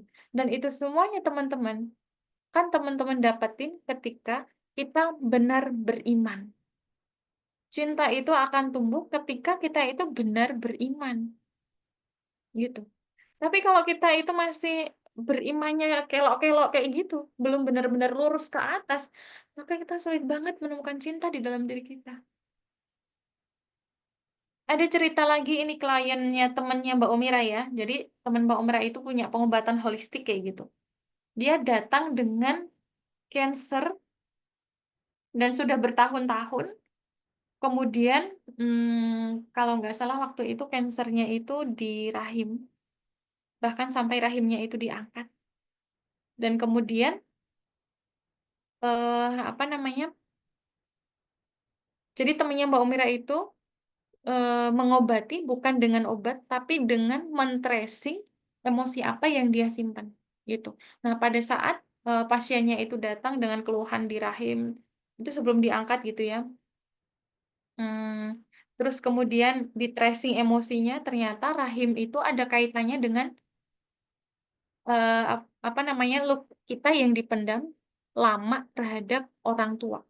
Jadi benar kata Umi Rosa tadi, luka batin yang kita simpan itu berefek pada luka fisik, gitu. Cancer itu terjadi karena kita menyimpan luka yang mendalam dan lama, gitu. Jadi misalnya nih, kita pernah disakiti sama orang tua kita, dan kemudian luka itu dipendam terus, nggak kita rilis, nggak kita lepasin. Maka kemudian bagian tubuh kita itu ikut merespon, gitu. Ada teman Mbak Umira yang mohon maaf dia itu sampai, kalau ini bukan kanker sih, tapi tumor. Tumor di glandula mamai, gitu. Setelah di-tracing ternyata dia hubungan dengan orang tuanya juga kurang baik. Dia menyimpan luka dengan orang tuanya, mau ngomong nggak sopan gitu ya, karena kan kalau di budaya kita itu kalau kita ngomong tuh dikiranya, "Kamu anak yang ini nih, anak yang nggak berbakti," gitu. "Kamu ngelawan orang tua," kayak gitu kan, budaya kita kayak gitu, gitu. Nah, jadi luka yang kita pendam lama ketika enggak dirilis, itu akan mengganggu sistem kesehatan kita atau sistem fisik kita. Dan ini sebenarnya Rasulullah itu sudah memberikan warning juga dalam sebuah hadis, di dalam diri kamu ada segumpal daging yang ketika daging itu baik, maka baiklah seluruh tubuh kamu. Tapi ketika segumpal daging itu buruk, maka buruklah seluruh tubuh kamu gitu. Dan ingatlah bahwa segumpal darah itu bernama kolbu atau jantung. Kolbu itu tempat kita merasakan. Kalau kita merasakan luka yang kemudian dipendam lama, maka jadi penyakit. Dan teman-teman semuanya tahu nggak sih?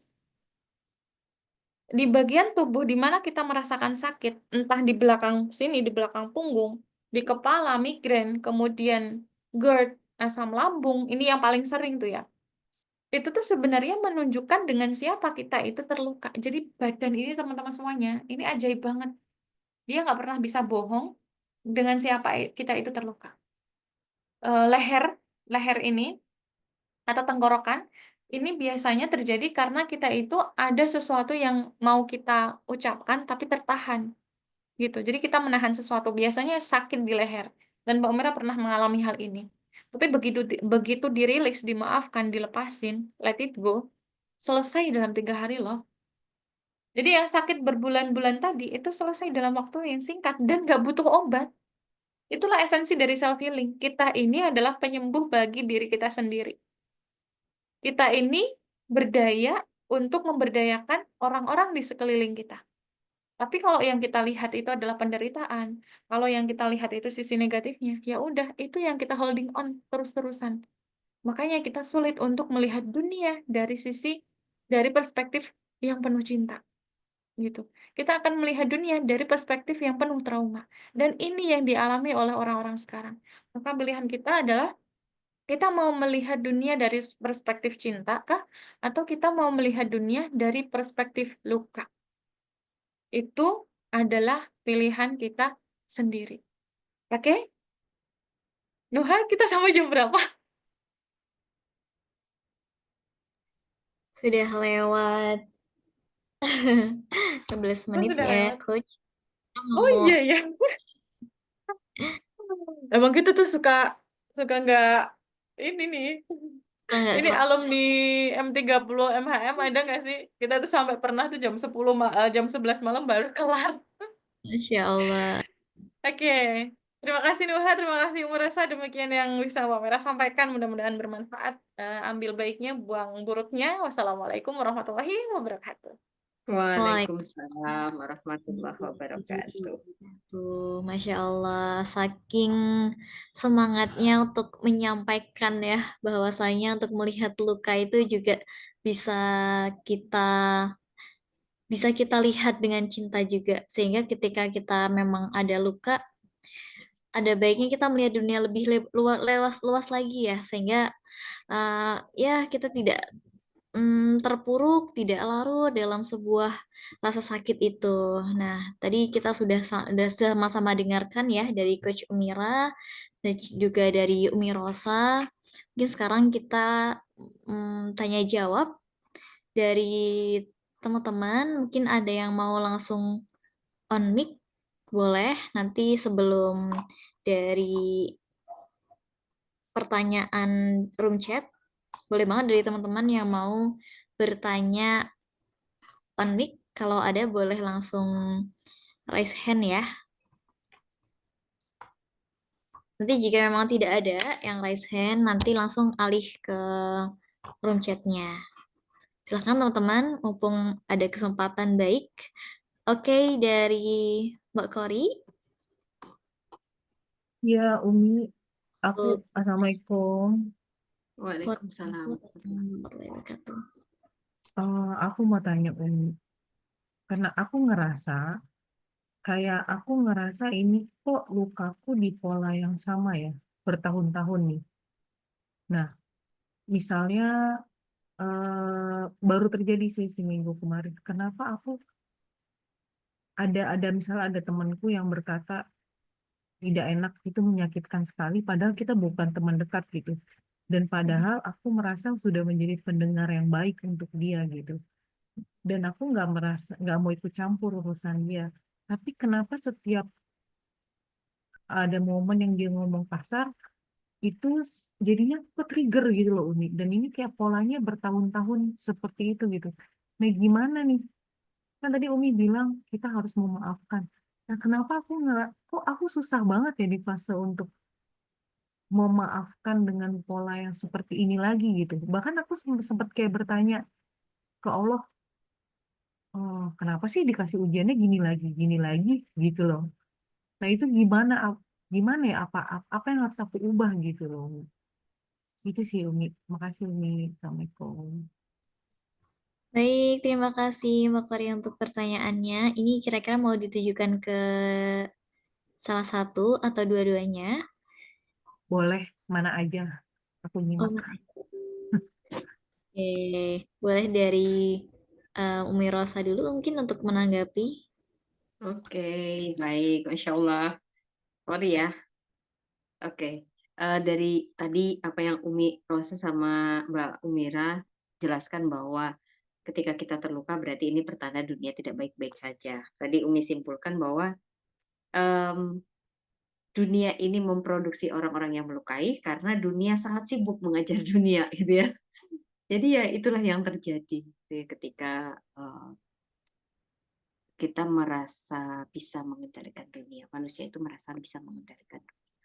Nah, ini relate dengan pertanyaan dari Kori bahwa kenapa pola yang sama ini terjadi bertahun-tahun ketika ada perkataan yang itu menyinggung luka itu akhirnya jadi ke-trigger lagi dan akhirnya jadi sulit untuk memaafkan. Ya, nanti berpikirnya begini. Mungkin untuk saat ini memang masih butuh proses untuk memaafkan, tapi yakinlah bahwa satu titik nanti kata-kata apapun yang keluar itu tidak akan terlalu jauh mempengaruhi. Nah, bisa jadi pola ini tetap sama karena pola berpikir atau pola menyikapi atau pola dalam menginterpretasikan kalimat-kalimat tersebut juga masih tetap sama. Bisa jadi kacamata yang digunakan untuk memaknai kata-kata tersebut atau kalimat tersebut masih sama. Nah, kenapa masih menggunakan kacamata yang sama? Kenapa kacamatanya belum diganti? Sudut pandangnya belum berganti? Bisa jadi karena faktor masih punya ekspektasi. Nah, tadi Umi tangkap ada statement apa tadi? Padahal saya sudah berusaha untuk tidak ikut campur, saya Iya. berusaha untuk menjadi pendengar yang baik. Nah, ini Mm-mm. kalau dikaitkan dengan tadi yang dikatakan oleh Coach Umira, masih ada unsur transaksional di situ, gitu. Nah, unsur transaksional ini kan sama dengan pamrih. Nah, pamrih inilah yang dibentuk oleh dunia saat ini, dibentuk oleh kehidupan saat ini. Ya, itulah kapitalisme. Gitu. Ya, segala sesuatu harus ada imbal baliknya.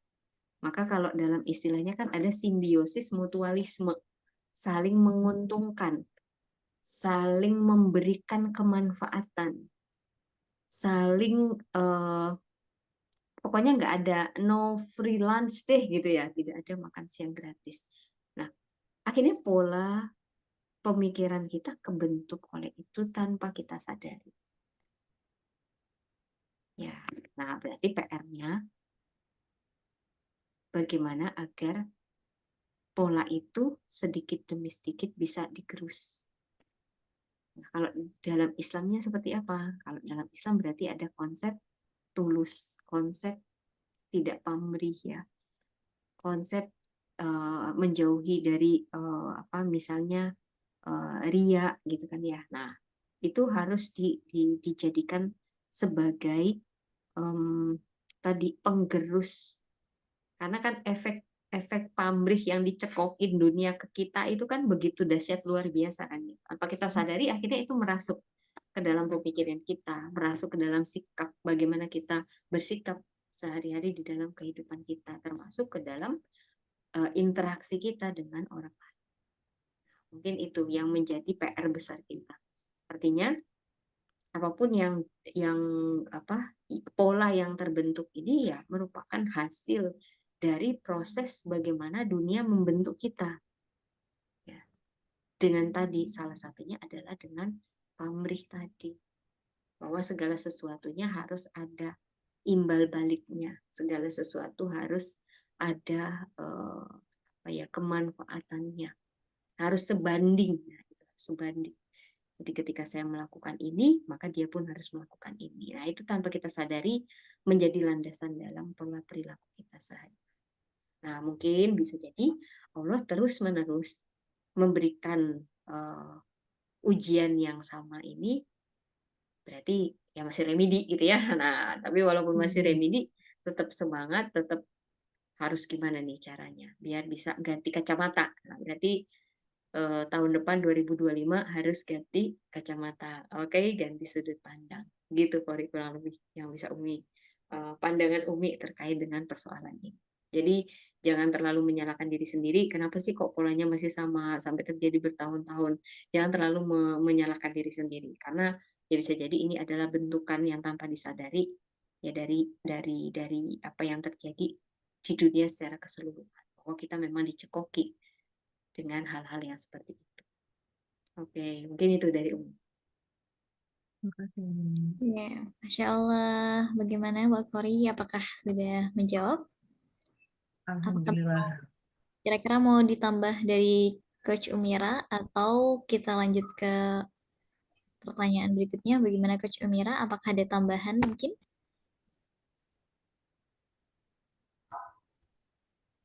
Sebenarnya hampir sama ya. Jadi filosofinya adalah kita itu hidup lagi sekolah gitu. Kita itu hidup sama dengan sekolah. Makanya sering kita dengar ada school of life ya, sekolah kehidupan. Jadi kehidupan kita itu sebenarnya adalah sekolah. Sebagaimana kita sekolah, maka di situ ada juga pelajarannya, ada juga tingkatannya kayak gitu. Kalau selama ini kita itu ada di kelas yang sama, berarti kan pelajarannya itu terus gitu. Kalau pelajarannya itu terus, berarti kita ada di kelas yang sama gitu kan. Nah, berarti itu menjadi evaluasi bagi kita apa ya yang kemudian butuh untuk kita ubah. Dan itu sebenarnya gini, sebenarnya adalah self talk-nya kita dengan diri Mbak Kori sendiri gitu. self talk-nya Mbak Kori dengan diri sendiri, self talk-nya kita dengan diri kita sendiri gitu. Jadi yang bisa ngoreksi itu adalah Mbak Kori. Karena sebenarnya gini teman-teman, memaafkan itu bukan hanya sebatas kata-kata gitu. Bukan hanya kata-kata. Memaafkan itu kalau diucapkan tuh gampang banget. Tapi sebenarnya di balik kata memaafkan itu, di dalam sininya itu masih ada ganjelan nggak? Gitu. Jangan-jangan pada saat kita memaafkan itu kita masih ada ganjelan. Yang ganjelannya itu sebenarnya adalah energi negatif yang masih kita simpan, yang itu butuh kita lepaskan kayak gitu. Jadi, once kita itu melepaskan energi negatifnya, kita melepaskan ganjelannya, sekalipun misalnya lisan kita nggak ngomongin maaf, maaf, maaf, dan seterusnya, aku memaafkan kamu, tapi kita cukup melepaskan atau merilis emosinya, kita udah selesai. Udah, ibaratnya udah selesai di kelas itu gitu. Karena releasing itu atau melepaskan itu adalah pelajaran yang pelajaran yang dalam gitu. Karena kita butuh untuk duduk dengan emosi kita, butuh untuk duduk mengakui bahwa kita itu sedang marah dengan orang tersebut, kita itu sedang tidak baik-baik saja dengan orang-orang tersebut gitu. Karena terkadang kita itu denial ya nggak sih? Kita itu ngerasa bahwa aku tuh nggak marah kok gitu. Karena apa? Karena isi kepala kita itu adalah la takdob, jangan marah, jangan marah, jangan marah. Tapi di sininya, kemarahan itu belum bisa diterima. Padahal marah itu adalah fitrahnya kita, gitu. Jadi kalau kita nggak bisa menerima fitrah kita, berarti kita sedang mengingkari penciptaan Allah. Jadi seringkali kita mengingkari fitrah itu. Jadi kalau misalnya emang marah, diakui aja. Habis itu dipersilakan masuk, dirilis, gitu. Marah di dalam hati itu tidak membuat kita itu turun derajat. Justru ketika kita mengakui bahwa kita itu marah, bahwa kita itu lagi nggak seneng, dan kemudian kita mengakui di dalam diri kita, dan kemudian kita merilisnya, selesai itu masalah, gitu. Dan nggak mengendap berlarut-larut. Gitu aja Mbak Nuha, nanti kepanjangan. Baik, terima kasih Oke. Kak untuk tambahannya. Kita lanjut ke pertanyaan dari room chat ya. Nah, di sini pertanyaan dari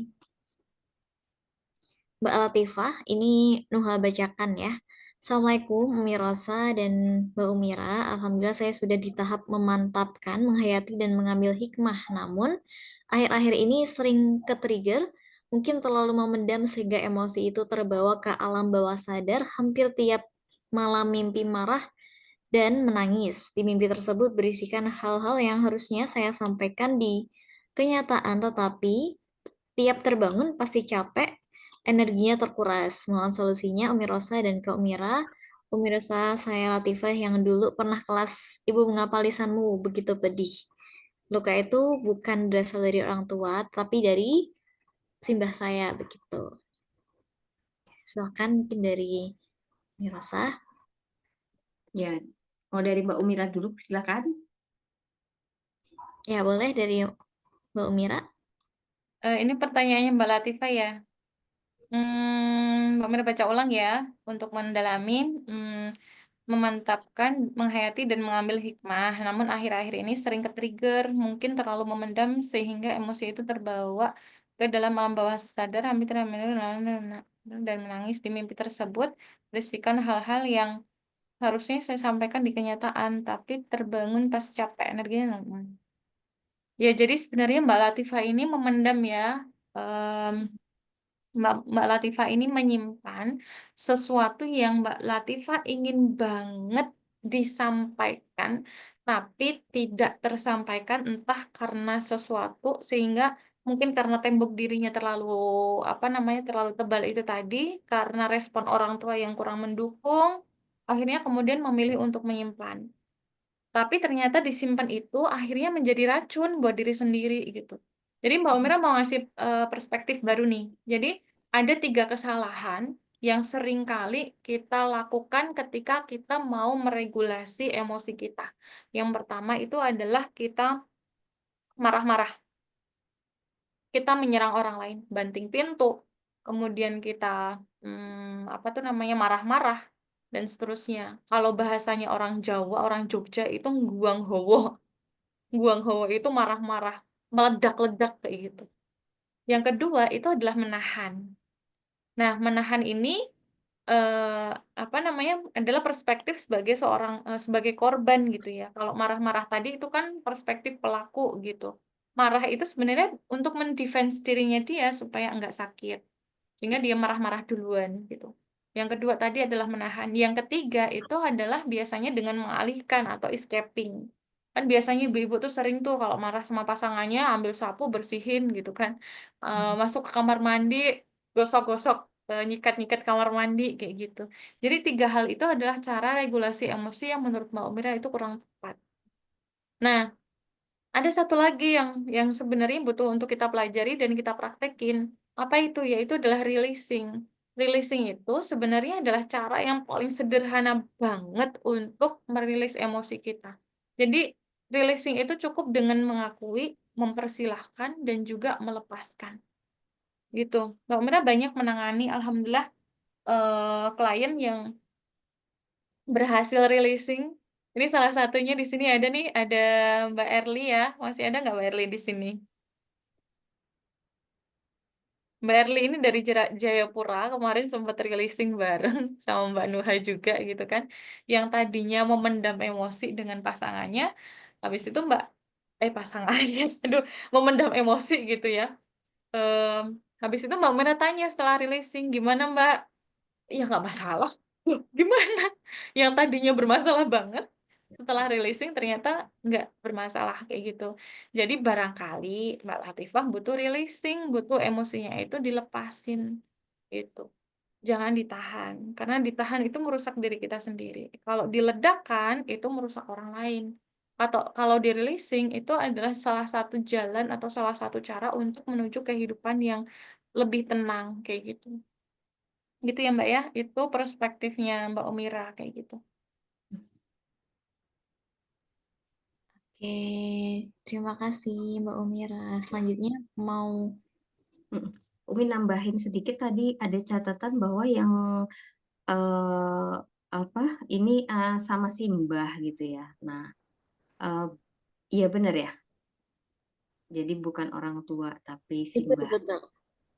Nah, kalau betul berarti ini hambatan untuk mengeluarkan itu hambatan moral ya. Artinya ya kan nggak mungkin marahin Simbah balik gitu ya, atau nggak mungkin protes balik ke Simbah gitu. Nah, in- nah itu akhirnya bikin konflik internal ya, konflik dalam, konflik batin gitu ya, antara nggak terima tapi kesel. Nah itu kan jadi akhirnya muncul ya dalam mimpi dan akhirnya capek. Nah kalau saran Umi, hmm, tetap eh, apa ya? Mungkin bisa jadi mencari um, mencari seseorang yang bisa membantu untuk menjembatani. Kemungkinannya dua, apakah yang disampaikan atau perlakuan Simbah itu memang sesuatu yang level menyakitkannya itu besar, ataukah uh, persepsi kita yang membuat itu menjadi besar gitu. Nah, sehingga butuh butuh opini orang lain, butuh pandangan orang lain yang bisa melihat ini secara objektif gitu ya. Dan juga bisa butuh orang lain untuk melihat yaitu tadi apa sih message ya, pesan penting yang ingin disampaikan Simbah lewat marah-marahnya. Nah, kayak gitu. Apa sih message yang sebenarnya ingin disampaikan Simbah dari omelan-omelannya gitu. Karena bisa jadi ketika kita terluka kita nggak bisa ngelihat itu. Tapi orang lain yang tidak punya kaitannya bisa melihat secara jernih. Misalnya gini, Simbah ngomel-ngomel itu ya karena dorongan rasa khawatir yang terlalu besar sehingga keluarnya dalam bentuk omelan. Nah, kan bisa jadi seperti itu. Atau bisa jadi di balik itu sebetulnya ada kepedulian yang sangat besar. Cuman beliau keluarnya itu dalam bentuk perilaku yang menurut pandangan kita tidak menyenangkan. Mungkin bisa jadi juga seperti itu. Oleh karena itu bisa cari orang lain yang sekiranya bisa membantu kita untuk melihat secara helikopter view-nya gitu ya, ada apa ini? Kenapa sih mau melakukan hal ini? Ada apa di balik itu? Nah, itu sebagai salah satu cara untuk berdamai ya dengan apa yang terjadi gitu. Oh ya, sebentar. Yang Kori tadi Umi mau tanya, temen yang men-trigger itu apakah orang yang sama atau orang yang berbeda? Itu pertama. Kalau misalnya orang yang sama, berarti ini masalah person ya. Yang itu harus diselesaikan apa sih nih masalahnya gitu ya. Atau kalau kemungkinan yang kedua terjadi pada orang yang berbeda, berarti ini kan kontennya. Ada satu konten yang itu menjadi inti luka. Sehingga siapapun teman ketika dia menyampaikan hal itu dan akhirnya Kori ke-trigger, nah berarti itulah yang menjadi sumber lukanya. Ya, itu yang berarti harus tadi dirubah kacamata pandangnya. Bisa jadi itu berkaitan dengan konsep diri. Nah, berarti kalau misalnya memang berkaitan dengan konsep diri, ini butuh proses yang panjang dulu untuk mengevaluasi ke dalam gitu. Kenapa sih kok saya sangat sensitif ketika dikatakan hal itu? Berarti ini perlu penggalian lebih jauh terkait dengan konsep diri. Itu tadi yang ketinggalan untuk pertanyaan dari Pori. Maaf, ini mau jawab orang yang berbeda sih ini. Oke, berarti kalau orang yang berbeda berarti kontennya gitu ya. Berarti fokus ke kontennya. Konten ini kok menyakitkan banget sih bagi saya. Nah, itu yang perlu digali. Oke. Baik, kemudian kembalikan ke Nuha. Oke, siap. Masya Allah. Terima kasih Umi Rosa dan Coach Umira. Nah, untuk selanjutnya mungkin tadi sempat ada yang menjabil Nuha. Karena di atas tadi ada pertanyaan mengenai dari ini tentang bagaimana, ini dari Mbak Cipta ya. Bagaimana bagaimana apa yang harus dilakukan ketika kita itu sewaktu-waktu kena triggernya. Nah, ini kira-kira bagaimana untuk bisa mengatasinya, begitu. Oke, dari Umi dulu ya. Jadi kalau misalnya ke-trigger, berarti lukanya masih berdarah, gitu ya. Karena kan kalau luka berdarah kesenggol dikit kan sakit ya rasanya. Nah, berarti ini menjadi PR bahwa ternyata itu saya masih luka di sisi itunya gitu ya. Masih belum bisa sepenuhnya sembuh. Nah, ini jadi PR. Terus kemudian kalau ke-trigger berarti masih pakai kacamata lama dalam memandang stimulus. Nah, jadi ini PR kedua untuk diselesaikan, gitu ya. Jadi bisa jadi sembuhkan lukanya atau bisa jadi yang kedua ganti cara pandang ya terhadap stimulus penyebab lukanya tersebut. Mungkin gitu. Siap, Umi. Terima kasih. Begitu ya, Mbak Cipta, untuk jawaban susulannya. Nah, mungkin dari Umi Rosa, Coach Umira, bagaimana? Atau nanti melanjut ke pertanyaan selanjutnya saja ya, Coach? Iya, sepakat sama yang merasa prinsipnya adalah trigger itu sebenarnya sedang ngasih tahu kita bahwa ada sesuatu yang kita masih belum beres gitu. Udah itu aja. Oke, betul-betul. Oke, siap. Nah, selanjutnya dari sebentar. Ini sebenarnya sudah dijawabin sama Mbak Umira ini di room chat. Apakah ada yang belum terjawab ya? Nah, ini dari Mbak Rina ya. Izin bertanya, kalau kita sering merasakan gejala asam lambung naik saat sedang berinteraksi dengan seseorang, apakah itu juga merupakan tanda kita sedang terluka? Nah, boleh untuk dijawab dari Mbak Umira. Walaupun sudah dijawab bisa jadi gitu ya. Iya, jadi bagian tubuh kita itu sebenarnya ikut merespon dari apa yang kita pikirkan gitu. Kalau misalnya teman-teman, apa namanya? Kalau misalnya teman-teman sakit perut, biasanya yang ditanyain tuh apa? Lagi mikirin apa? Kalau sakit perut, habis Tadi makan, makan apa? tadi makan Habis makan apa apa? gitu. Iya bener, habis makan apa gitu kan. Tapi kalau misalnya ada yang sakit dari bagian tubuh kita, itu kita hampir nggak pernah nanya, tadi mikir apa gitu.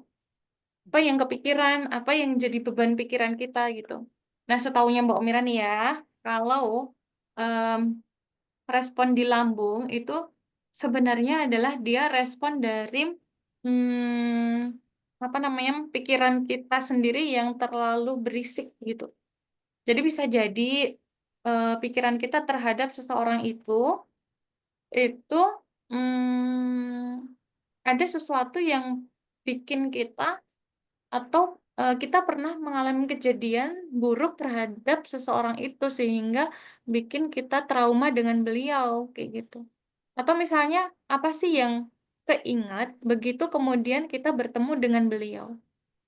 Nah, yang keingat itu, yang kepikiran terus itu, yang kemudian menekan diri kita, larinya ke lambung, kayak gitu. Nah, itulah pentingnya kita itu mengenali diri kita sendiri. Pentingnya kita mengenali pikiran kita. Pentingnya kita itu mengenali perasaan kita, emosi kita. Karena sebenarnya, dan juga pentingnya kita mengenali tubuh kita sendiri. Karena sebenarnya semua itu saling berkaitan satu sama lain. Gitu. Sehingga begitu kita mengenal apa yang kita rasakan, maka kita tahu, oh yang salah itu di sebelah sininya gitu. Kalau gurunya Mbak Umrah itu sampai dia menulis pesan cinta Tuhan melalui sakitmu. Jadi kalau teman-teman itu ada rezeki boleh tuh beli bukunya harganya 250.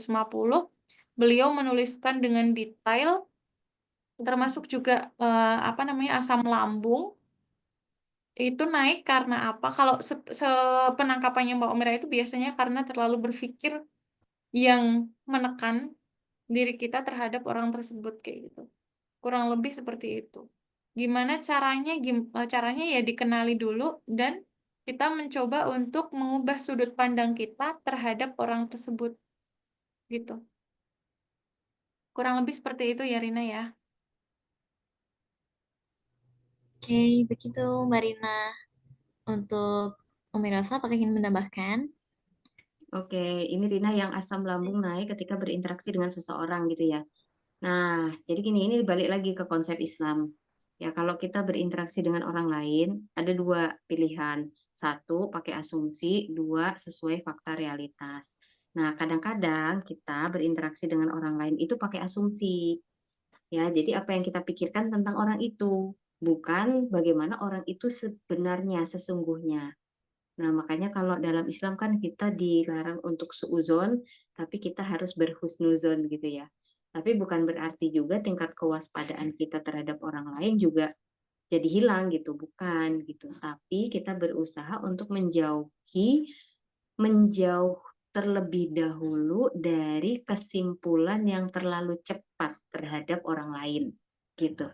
Karena kalau kita sudah punya judgement tertentu terhadap orang tersebut, di mana misalnya judgement itu tidak sesuai dengan kita tidak siap menerimanya, itu nanti dampaknya ke diri kita, gitu. Jadi hindari asumsi ketika berinteraksi dengan orang lain, tapi pahamilah dia sebagaimana adanya dia. Kalaupun misalnya orang itu melakukan hal-hal yang itu merugikan atau menyakitkan gitu atau tidak sesuai dengan yang kita bayangkan, maka kita bisa mengubah pola respon kita terhadap orang tersebut. Gitu. Jadi misalnya gini ya, kalau mau ketemu dosen pembimbing gitu ya, nah itu kan udah mikir macam-macam dulu. Oh, nanti dosennya galak lah, disuruh revisi lah, apa gitu ya. Sehingga mau ngadep dosen untuk bimbingan itu udah langsung mules-mules tuh gitu ya, udah langsung ngerasa nggak enak. Padahal belum tentu seperti itu juga gitu. Nah makanya kan balik lagi kalau dalam konsep Islam kan hindari was-was gitu ya. Nah jadi Masya Allah kalau kita pakai konsep Islam itu semua dalam mengatur kehidupan kita itu ya kita akan bebas dari masalah-masalah dari hal-hal yang seperti ini dan itu perlu dilatih lagi. Tapi memang balik lagi ya, kita dibentuk oleh dunia yang yaitu tadi semua serba asumsi gitu ya, semua serba framing, semua serba gimmick, semua serba pencitraan gitu ya, sehingga akhirnya kita jadi bingung gitu membedakan mana yang benar, mana yang enggak gitu, mana yang sesungguhnya, mana yang kenyataan realitas, mana yang itu adalah hasil bentukan gitu. Akhirnya ya kita bingung sendiri. Nah, bingungan itu kemudian eh, apa apa ya juga terjadi dalam kehidupan realitas kita. Jadi ya itu juga pengaruh media sosial juga gitu ya, di mana di medsos itu kan kita dicekoki dengan pikiran yang bermacam-macam gitu ya, sehingga udah kebentuk apa ya settingan-settingan tertentu ketika kita berinteraksi dengan orang lain. Nah, jadi yaitu sesuai realitasnya saja. Ketika kita berinteraksi dengan orang lain, sesuai realitasnya seperti apa, sesuai faktanya seperti apa, kita akan merespon sesuai dengan itu.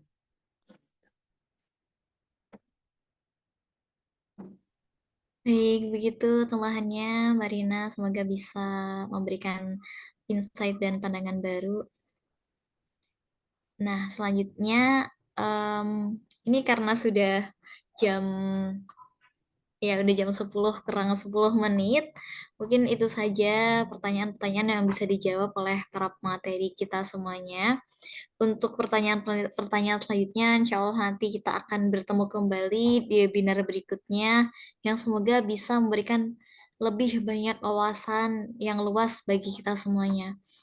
Alhamdulillah, jazakumullah khairan kepada Coach Umira dan juga Umi Rosa yang telah banyak memberikan pandangan-pandangan baru nih yang biasanya kita kalau ada luka, aduh gimana ya biar sembuh gitu. Ya betul, emang ketika ada luka kita menyadari adanya rasa luka itu, lalu kita mencari cara bagaimana untuk sembuh. Tetapi ternyata di sisi lain ketika memang kita ada luka, berarti ada pelaku yang tentu sebetulnya juga sama-sama perlu kita bantu untuk sembuhkan.